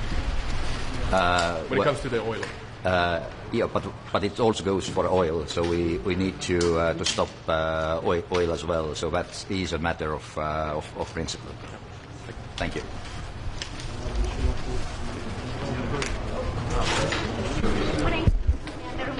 delegation is the State Secretary, Mr. Cristian Bușoi. Hello, I'm very honored to represent Romania as State Secretary coordinating European International Affairs and former chair of the ITRE Committee in the European Parliament. Today it's a very important day as we send a very strong signal through REPowerEU regulation. We aim to demonstrate once again the support for Ukraine and the strong decision to phase out Russian imports of natural gas. And also we welcome the European Parliament vote that sends also a strong signal in this regard. Then on electrification, Romania continues to see that we need a more integrated and interconnected EU energy market, and we need to continue and even enhance the interconnections. The Central and East European countries are still suffering from the lack of interconnections. We still experience high energy prices, and this is a critical aspect for Romania also. So we need to continue a genuine electricity market in the EU. Finally, regional security, the support for Ukraine and the Republic of Moldova. You know well, Republic of Moldova is extremely important for Romania. We welcome the result of the last parliamentary elections, and clearly we need to continue to support the integration of Ukraine and Republic of Moldova with the EU energy system. Building interconnections with the Republic of Moldova is a priority for investments in Romania in the energy field, and the cooperation and the support that European institutions, European Commission, European Member States is giving to Republic of Moldova is very much welcomed. Last but not least, the need for simplification in the energy field, EU legislation simplification, as we need to make the implementation of the legislation more feasible. Here, in particular, Romania is strongly supports and advocate for the simplification of the methane emission regulation, as today the administrative burden are unnecessary, do not bring significant progress, but represents a significant cost that once again is unnecessary. So we need to include the methane regulation among the simplification legislation that European Commission is preparing. Thank you so much. Vă așteptați ca reuniunea ministerială de astăzi să propulseze tema deschiderii negocierilor cu Republica Moldova pe capitole la următorul Consiliu European? Ne așteptăm ca astăzi, ca și în multe alte momente, Consiliul să dea un sprijin clar Republicii Moldova. În ceea ce privește chestiunea legată de capitol de negociere, sigur, sunt foarte multe chestiuni tehnice pe care Comisia Europeană le urmărește. Semnalul politic este foarte clar. Suntem în contact apropiat cu ministrul Junghetu, cu echipa domniei sale. Sigur că în Republica Moldova curând va fi un nou guvern, dar e foarte probabil ca o parte dintre miniștrii performanți să rămână și în nou guvern. Echipele noastre se coordonează și în ceea ce privește acquis-ul comunitar și în ceea ce privește anumite aspecte legate de implementarea legislației europene. Sigur că experiența României de dinainte de 2007 nu este atât de relevantă, pentru că legislația în materie de energie în Uniunea Europeană astăzi este mult mai mare, mai stufoasă, mai consistentă decât era cu mult timp înainte. Astăzi avem cu adevărat o legislație puternică în domeniul energiei. Deci sper ca, în funcție și de discuțiile tehnice și de cât de pregătită este Republica Moldova, să mergem foarte accelerat în ceea ce privește integrarea și închiderea unor capitole. Mulțumesc. Sorry for the question was in Romania. Thank you so much.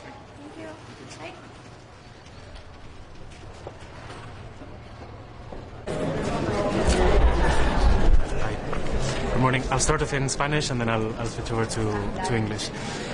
Hoy es un día muy importante para el futuro energético de Europa. Aquí en Luxemburgo, en el Consejo de Ministros de Energía, vamos a abordar la propuesta de reglamento para la eliminación de la dependencia energética de Rusia, y España viene a este Consejo con dos mensajes muy importantes. El primero, España va a apoyar el reglamento para la eliminación de la dependencia energética de Rusia.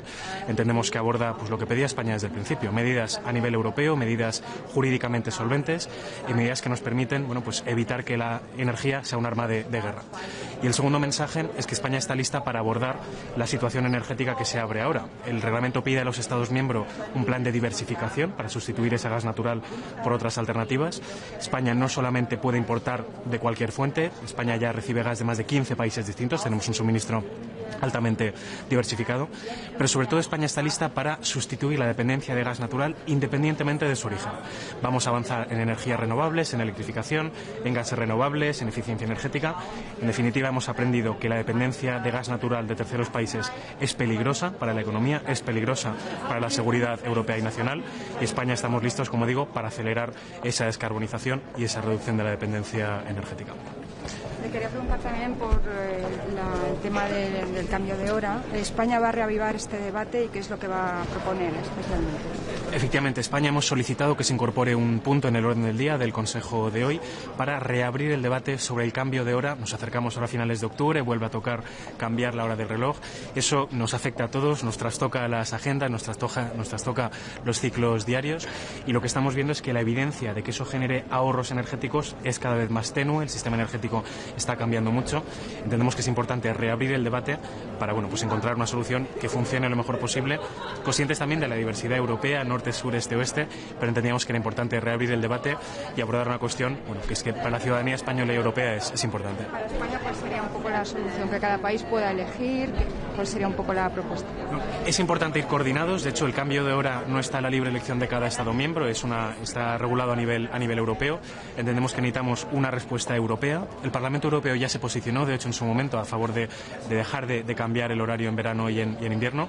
España entendemos que tenemos que retomar ese debate con el máximo consenso, para facilitar que vayamos todos a la una, ¿no? Tomemos todos la misma decisión o la decisión la más parecida posible. Para España, ¿cuál sería la elección? Yo creo que es necesario escuchar, hay un montón de perspectivas, cada sector de la economía, cada parte incluso de la geografía tendrá ahí sus particularidades.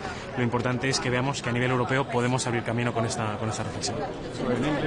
In the 19th sanction package, European Commission proposed to end import of Russian LNG already in the beginning of 2027. Is it a problem for Spain? Spain very much welcomes the 19th sanctions package. For Spain, it's a very good news that we have both the repower regulation and the sanctions package. From the start, Spain understood that we need European-wide measures that are legally sound, and we understand that these two packages, the sanctions package and the repower regulation, address this issue. So we understand, and we are working with our European colleagues to make sure that both packages can be successful as soon as possible. And are you happy with the repower text as it stands? Yes, so Spain is happy to support the repower package today. We understand that it's European level, it's consistent with the sanctions package that's on the table at the same time.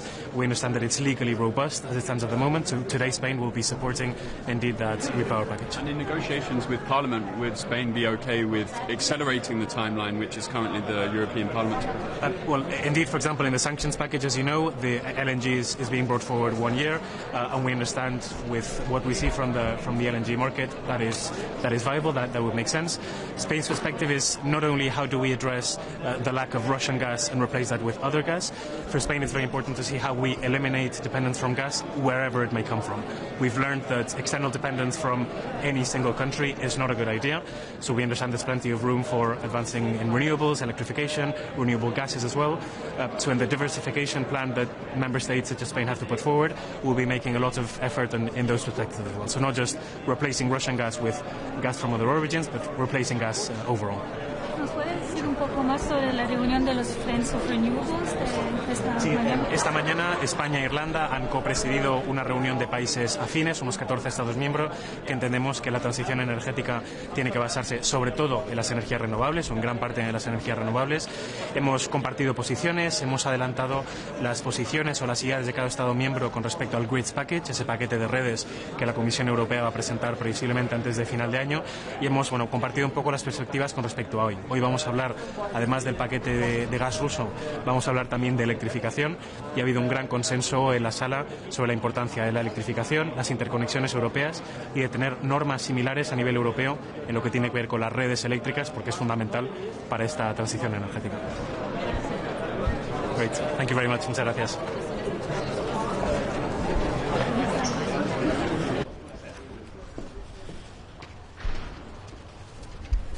Good morning. I'll start in English. Three main topics for today's council. Looking forward to the discussion on Repower EU and finally cutting our dependency of Russian gas. Second is the discussion on electrification, and then the topic of integration with Ukraine and Moldova.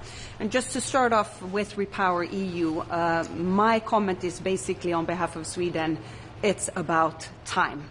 And congratulations to the Danish presidency who managed to finalize this early on during this fall. I think this sends a great message, a message of strength to Russia in these very troublesome times as well. We have pushed on behalf of Sweden for a very ambitious level to this, and now it's time to start walking the talk, and I look forward to finalizing this today. My main comment on electrification is basically the possibilities that comes with electrification. It's not a fantasy. It is very much a Swedish reality. As Swedish media knows, I just had a groundbreaking ceremony in Luleå for a new steel plant for SSAB. Managing to deliver electricity to their steel plant will cut Swedish emissions by 7%. The total of Sweden's emission by 7%. So this example, I think, shows that electrification truly is the way to be able to combine competitiveness, economic growth, cutting emissions, and taking our security very, very seriously. Last, I really just want to emphasize our long-term support for Ukraine. I'm happy that we have representation from Ukraine here today, although we don't have the minister himself present today because of the last few days' horrible attacks on the energy system of Ukraine once again. But this is the reason that this is our long-term, most prioritized foreign policy issue, the support of the Swedish people to Ukraine. Last but not least, just want to comment on the meeting that I just stepped out of this morning, and you just met with my Romanian colleague, first time not a Swede or a French minister leading the nuclear alliance. I think that's also a great signal. Today we were happy to welcome Estonia as full members of the nuclear alliance, and also with Greece as observers. And I mean, Greece is not known to be a nuclear power nation. I think this is very significant to have a non-nuclear power EU nation join the nuclear alliance and emphasize the need for more fossil-free baseload, welcoming more nuclear power into the Union, whether or not the member state itself will actually build more nuclear power. This is in line with what we're seeing with the NB8 countries as well. Sweden just hosted a Nordic Nuclear Investment Summit on nuclear issues, making Sweden, starting off Sweden as sort of a hub for new nuclear investments in the Baltic Sea region. And this is the shift that we're seeing also in Denmark. They might not be building new nuclear themselves, but they see and acknowledge the need for it in the system as a whole. So I think this is a quite big trend shift within the European Union, send a very strong message to the Commission as well. Okay. Om Repower EU och beslutet som ni då ska fatta idag, kan du förklara vad innebär det här? Men det här innebär ju nu att alla medlemsstater åtar sig att ta fram en detaljerad, konkret plan för hur man helt ska kapa sitt beroende utav rysk gas. Och det kommer att ske i steg, men senast 1 januari 2028 så ska man nu ha lyckats kapa detta. Och det är ju anledningen till att jag som svensk minister säger också it's about time. Det är hög tid att vi lyckas ta det här steget. Men det är ett stort steg. Det har varit stor turbulens inom unionen i den här frågan, och det är stort att vi lyckas få detta över mållinjen. Att vissa länder då skulle få till 2028 på sig, det är ju flera år framåt i tiden, och det är ganska många miljarder som pumpas in i Putins krigskassa. Är det här bra nog? Nej, men vi hade gärna sett att detta hade skett betydligt tidigare och med en högre ambitionsnivå. Men läget ser ut som det gör, och det är otroligt viktigt att visa på enighet och att vi lyckas få detta över mållinjen överhuvudtaget. Och samtidigt i andra änden så trycker vi på med hårda sanktioner. Vi är uppe i många antal sanktionspaket nu, och det kommer ju fortsatt behöva vara en nödvändig väg framåt parallellt med att vi nu skiftar bort ifrån rysk gas, äntligen. Apropå enighet där, nu pratar ni visserligen om gas, men när det gäller, om vi tittar på olja så är det ju 2 länder som har undantag, Ungern och Slovakien, som inte alls har försökt fasa ut det där, utan snarare kanske tvärtom. Ungern köper betydligt mer olja från Ryssland nu jämfört med före det fullskaliga kriget startade. Hur ser du på det? Jag kan bara beklaga det.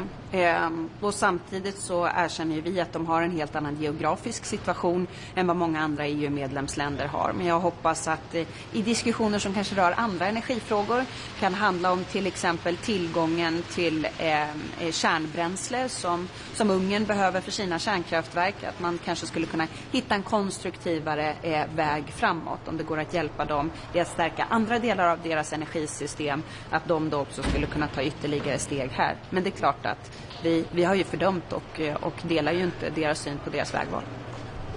Som jag förstår det, när jag pratar med experter, så kan de faktiskt ersätta den ryska oljan med olja från Kroatien rent kapacitetsmässigt. Det skulle vara dyrare bara. Tycker du det vore okej att EU pumpar in, alltså genom form av finansiellt stöd för att kompensera dem? Vi har ingen konkret svensk ståndpunkt på specifikt den lösningen. Men vår viljeriktning är ju väldigt tydlig, och där har vi varit beredda att vara så att säga väldigt konstruktiva och kreativa i lösningar så länge slutresultatet är att vi blir av med vårt stora ryska beroende som vi fortfarande har, samtidigt som det är ett fullskaligt invasionskrig på europeisk mark. Så jag har svårt att se att vi inte skulle kunna vara på något vis hjälpsamma i en sån lösning. Just Ungern har ju också rysk kärnkraft på sätt och vis, i och med att det är ryska Rosatom som bygger deras kärnkraftverk och liknande. Hur ser du på det? Vi har ju från svensk sida via Westinghouse i Västerås lyckats hjälpa Ukraina i att fasa ut sitt beroende utav ryskt kärnbränsle till exempel. Och de har ju också ryskbyggda kärnkraftverk på Ukrains territorium.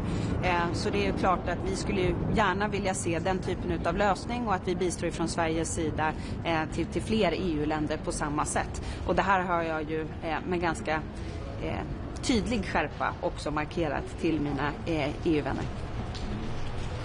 The European Parliament has already agreed its position on the Repower EU proposals, and it wants to accelerate the timeline on both oil and gas. Obviously, the position among member states has not yet been agreed, but do you see an appetite to go faster? From a Swedish perspective, definitely. And I've made it very clear, my comment today is it's about time. I'm happy the Danish presidency managed to bring this far and across the finish line as it seems today. But it truly is about time. And it is a quite lengthy timeline also to fulfill this commitment that we are setting out today. Any way where we can be constructive and creative in increasing the tempo of that timeline, Sweden will be here to assist. A question about nuclear. Obviously the EU-US trade deal talks about this very large amount of energy imports that the EU should engage with, and the Commission is talking about some of that being nuclear. How much potential do you actually see for a large amount of nuclear imports of technology and so on from the US? No, but I think there is great potential to this, but I think that the main answer should be that the European Union now does its own homework. We have a clear majority for technology neutrality, i.e. also paving way for fossil-free baseload sources as nuclear power. Within the Union, we have a majority in Parliament, we have a clear majority in the Council, and things are now shifting dramatically from the Commission as well. What I've asked the Commission today in today's meeting is be mindful of the double command that we are signaling now, having documents moving in the right direction on one end, and some old documents still putting nuclear in the same category as tobacco or forbidden arms or even trafficking. And and this is what we'd like to see, a sort of streamlining of all of the systems. And given the conference that we just had in Stockholm that I referred to earlier, we are seeing how the private capital around the world, we had representation from JP Morgan, Citibank and so forth on stage in Stockholm, they all point to this. Why is not private capital being allocated to the European market at the same rate as in China, for example, or in Northern America? And it is for the very simple reason that it's not being treated the same as investments in renewable power sources. And I think, could we manage to see a sort of cleaning up of the funding, EU funding and regulations on that side simultaneously with the new documents incoming, then that would be, we would see a major shift in how much would we depend on, for example, the US, and how much could we fix on our own. Okay. On a separate topic also, what is your response to the reports that Germany will stick with its single bidding zone? Well, so this is not something that I could control. I could not command Germany to do otherwise. But I mean, it's very clear we are holding the Hansa Power Bridge, a new large interconnector to Germany, for the very fact that they are not adding more baseload to the system, which means we're not getting as much as we could have possibly gotten out of the grid connection that we could do. It would be very costly in relation to what we could get in return. We are the number one country within the European Union that imports the least and that exports the most to the system. So it truly is, if the Commission is now asking all of us to interconnect even more, Sweden is the one country that is probably the most interconnected with other nations, what's in it for us? We are doing exactly what the Commission is now planning to roll out for the whole of the European Union, and I can tell you it will not be the answer. It will be costly, it will not be able to increase consumption from industry, and you will see more friction, like we've seen between Denmark and Norway, for example, where more countries will hold on interconnections if we are not adding more baseload. I'm very happy and welcoming of the leadership of Katharina Reiche, and the way she's navigating the energy issues. But of course, we would like to see more bidding zones in Germany, and I myself would like to be able to move to one bidding zone in the future for Sweden, because this has caused a massive friction between the northern part and the southern part of Sweden. But the answer to this is I do my homework and add more baseload to my system. But we will propose new bidding zones next year. So look out for that. Yes, for Sweden. And this is because the system that we were asked to use from a European level did not take into consideration a lot of the decisions that we had already made for the Swedish energy system. So it turned out with very sort of weird versions of possible bidding zones that were not true to reality. So this is why we are redoing that whole operation, and we will have a new proposal in the spring next year. Super. Thank you so much. Have a good day.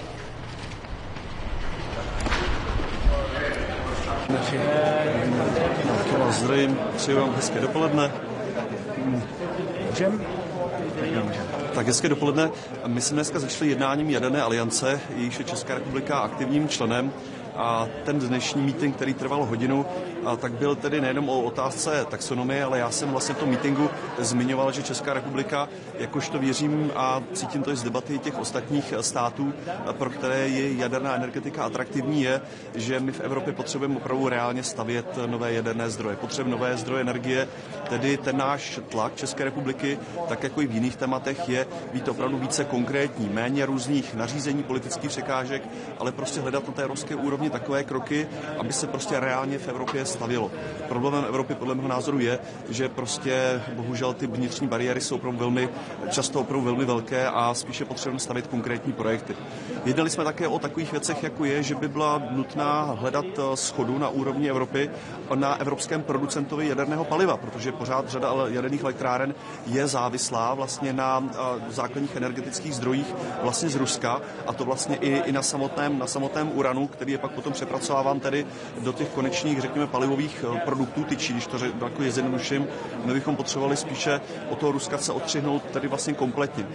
Za nás potom bylo i důležité zmínit i otázku, nebo to zmiňovalo i Švédsko, je nejenom tedy otázka stavby nových zdrojů, ale vnímáme to, nebo vidíme to tak, že to není jenom otázka investic do nových zdrojů energie, ale samozřejmě i do většího propojování Evropy v otázce tedy energetických soustav, což my jako transportní země určitě podporujeme, že to není jenom otázka investic do těch takzvaně předávacích bodů na hranicích, ale určitě i v otázkách budoucího financování evropských projektů v oblasti energetiky by bylo vhodné, abychom financovali právě i projekty, které si týkají, řekněme, i toho vnitrozemí, aby energie vlastně skrz Evropu dokázala proudit a tím ve finále dokážeme i tím společnou cestou nebo společným přístupem i tedy snižovat cenu energie v Evropě jako takové, protože například švédská ministryně hovořila již o tom, že Švédsko je v situaci, kdy má mnohdy velký přebytek energie a bylo by celkem vhodné, kdyby našla vlastně další partnery v Evropě na její využití, což v současné době při soustavách, které ne mnohdy jsou úplně jako propustné, je tedy reálně možné. Tím dalším jednáním, které nás čeká za chviličku, je tedy jednání tedy samotné Rady pro oblast energetiky. Pro nás je tam velmi důležitý hned ten první bod, což je téma tedy odstřižení se tedy od Ruska v otázkách plynu. Česká republika v tomto vystupuje velmi aktivně, protože my jsme vlastně udělali takové technologické kroky, aby to u nás technicky bylo možné. Očekáváme určité vystupování ze strany Maďarska nebo Slovenska, kde to technicky možné až tak není, ale ostatní státy, tak jak to vnímám, tak tam ta nálada je taková, že podpořit vlastně tuto iniciativu, aby tedy Evropa se jasně odstřihla tedy od ruského plynu. To, co my jako Česká republika, já jsem to své slovenské kolegyni nabízel několikrát, naposledy, když jsme se setkali před 14 dny v Bratislavě na Evropském jaderném fóru, kdy jsme spolu seděli vlastně na večeři, tak jsem opětovně nabídl, že pokud Slovensko bude potřebovat, řekněme, těsnější spolupráci s Českou republikou, tak Česká republika je na to připravena. Takže, pane ministře, připouštíte, že ty obavy Slovenska a Maďarska jsou relevantní, že se jim můžou výrazně zdražit energie, že mohou mít problémy s dodávkami? Tak relevantní jsou, ale bohužel si potom jako kladně otázku, proč tyto státy v těch předchozích letech na to nereagovaly tak, jako na to reagovala Česká republika. My sami jsme na to reagovali, zmodernizovali jsme ropovod TAL, zajistili jsme si plynové zásobníky a tak dále a tak dále. Tedy ano, ty obavy jsou relevantní, ale podle mého názoru jsou technicky řešitelné a Česká republika je připravená v tomto případě primárně Slovensku tedy pomoci, že pokud by se i Slovensko rozhodlo tedy odstřihnout v dodávkách plynu tedy od Ruska, tak naše infrastruktura to umožňuje.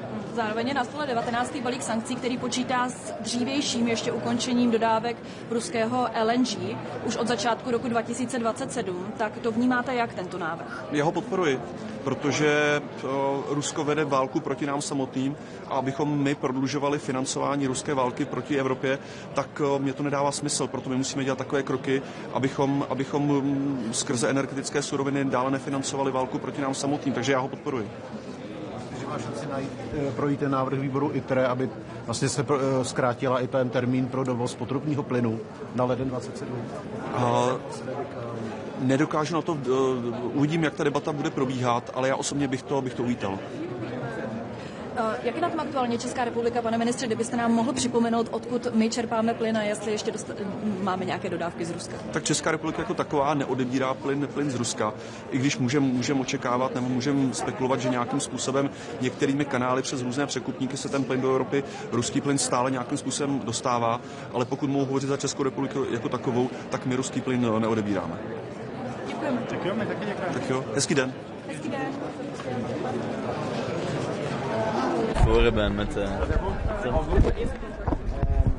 It's really pleased to be here, looking forward to the Energy Council today, which is a critical one. I've just come from co-chairing a meeting of the Friends of the Renewables. We've 15 member states co-chaired with myself and Spain. Just obviously engaging with the Commission in relation to the upcoming grids package, which is going to be critical for all our citizens to enable us to expand the renewable sector, to drive affordability, which is really critical. I think we need to ensure that we tackle the challenges of energy affordability, but then obviously grid resilience and interconnection between our states. There was significant contributions as well from islanded nations too, and nations in more peripheral geographical areas. So it was a good meeting, and we've agreed actually to work forward on a non-paper as a group as well to help us work together on the areas of common interest, which are many. and very little disagreement, if any, actually, this morning with regard to the priority areas. And then obviously the Commission has Ireland's full support in relation to the Repower EU proposals about further reducing and eliminating the reliance on Russian gas. Ireland continues to condemn, as all other member states do, the brutal invasion of Ukraine, and Russia should not in any way, shape or form profit from European Union states in relation to energy sales, and particularly in the area of gas. So we're fully supportive of the Commission's position on that, and looking forward to talking indeed with Commissioner Jorgensen in that regard. And how are you anticipating negotiations with Parliament, because they have a deadline that's before one of the councils? So what's negotiations in relation to? Repower EU, sorry.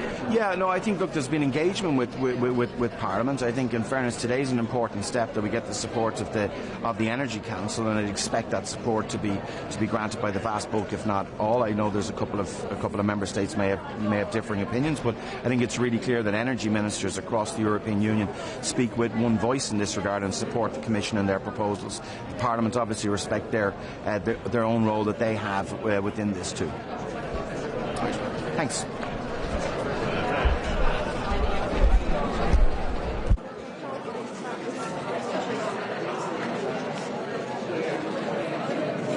Good morning.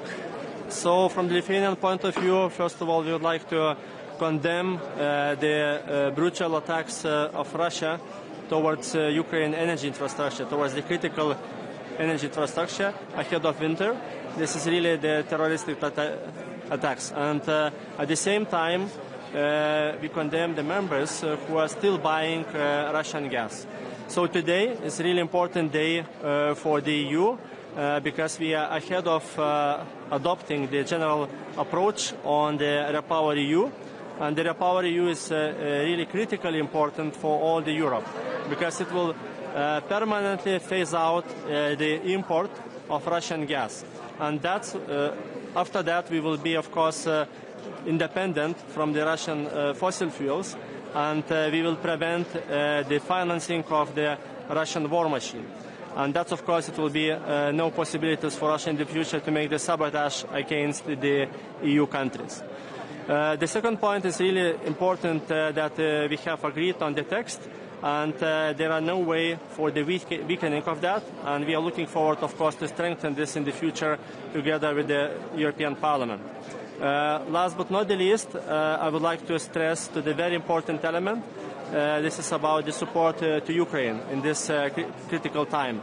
And here, from the Lithuanian point of view, of course, we are mobilizing the auto transformers, sending this to Ukraine, also supplying gas through the Lithuanian LNG terminal.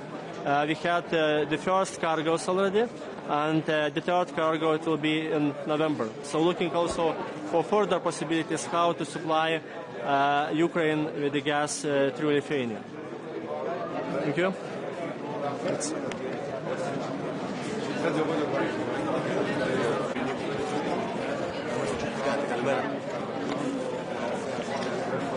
Είμαστε έτοιμοι.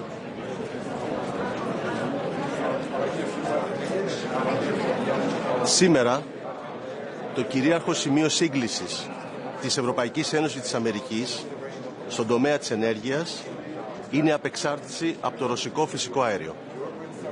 Και σε αυτή τη νέα ενεργειακή αρχιτεκτονική η πατρίδα μας διαδραματίζει πρωταγωνιστικό ρόλο.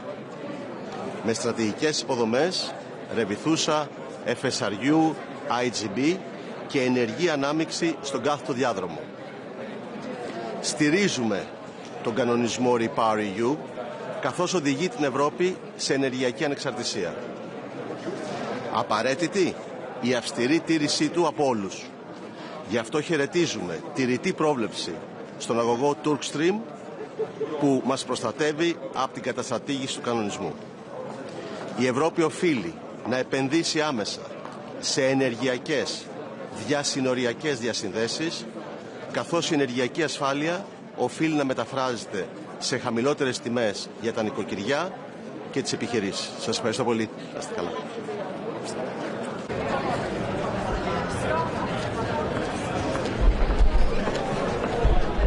Good morning. It's very good to be here for the Energy Council meeting. I think we have very important issues on the agenda today. The most important thing is the Repower EU package, which Finland is very much in support of. We have supported and taking this initiative very seriously. We've phased out the Russian energy altogether from being 34% of our total energy consumption to zero. And we definitely see that this is the long-term solution of being more self-sufficient in energy production, and also strengthening our competitiveness in self-sufficiency at the same time. And therefore, we definitely see that we would want to see any more compromises being made. We like this compromise made by the Commission, a good compromise that we can go forward with.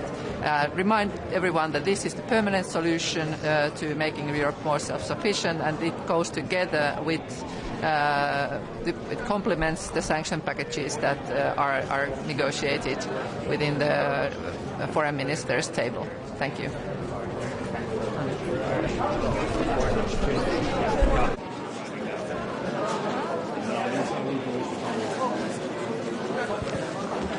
Good morning. Minister will say a few words and then we'll take a few questions.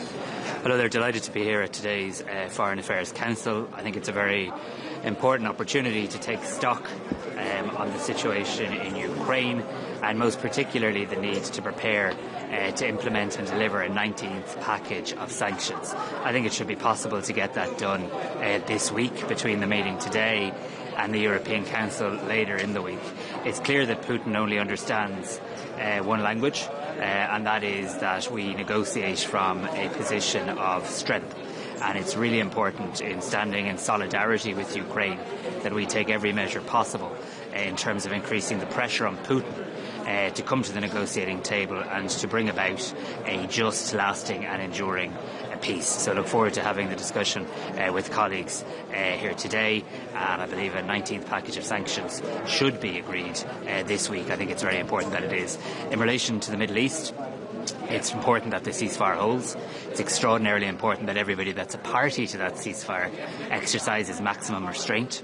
We all know how difficult it was to get to this point where hostages were released, where aid is flowing, and where we're beginning to have conversations about what a peace plan for the Middle East can look like. I really think we need to see a very significant increase in the amount of aid getting into Gaza.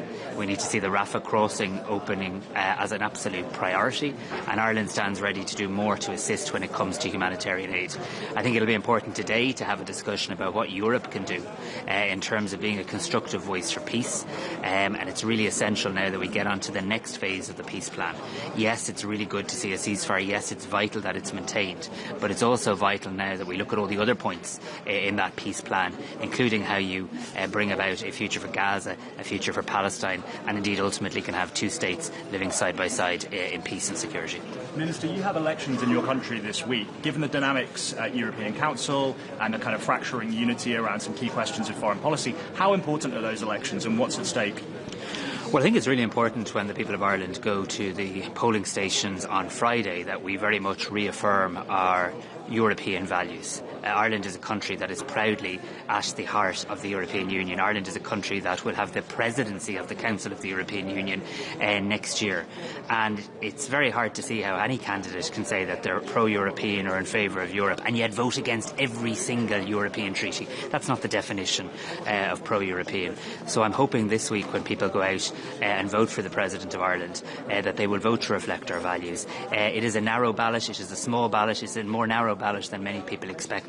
But ultimately there's a binary choice on the ballot on Friday, and I think in the hours and days ahead when people look at the two candidates, I'd ask them to ask themselves the question, who is the candidate most closely aligned with my worldview? Who is the candidate most closely aligned with my values? Who is the candidate that will be the safest bet in terms of representing Ireland with pride and distinction at home and abroad and will never let our country down?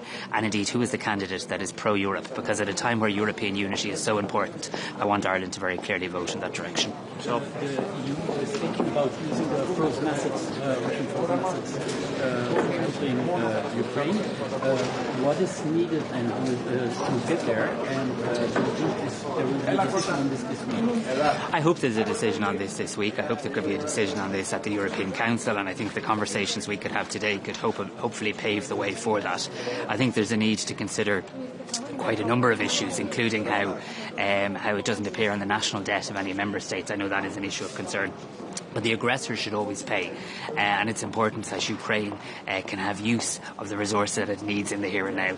I think it's also important that if those assets are used, that they're used for a variety of things, including for humanitarian and budgetary needs in Ukraine too. Okay, yourself. Najważniejszym punktem dla nas będzie bez zaskoczenia kwestia Ukrainy. Jak Państwo wiecie, rozmawiamy o 19 pakiecie sankcji. Well, I'm deeply saddened by the decision made by Georgia in relation to moving away from its European journey, and I certainly hope that's something that can be revisited in the future. I wanted to see Georgia as part of the European Union, and I'm very saddened by the direction that the now Georgian government has taken Georgia in relation to that. I'm also concerned by recent developments too, so I look forward to having a chance to exchange views on this with colleagues today.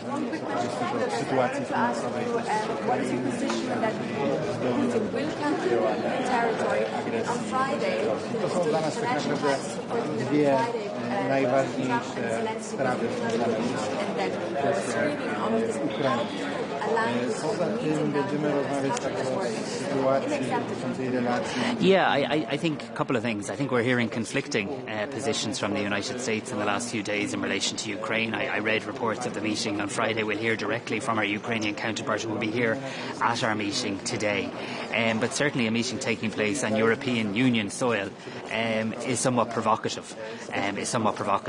But anything that can bring about peace is something that would be welcomed. But understanding the parameters of that discussion and ensuring that the United States and the European Union is aligned closely in advance of any such meeting would be really important. And I hope today's meeting and the European Council later this week can make progress in relation to that. Okay.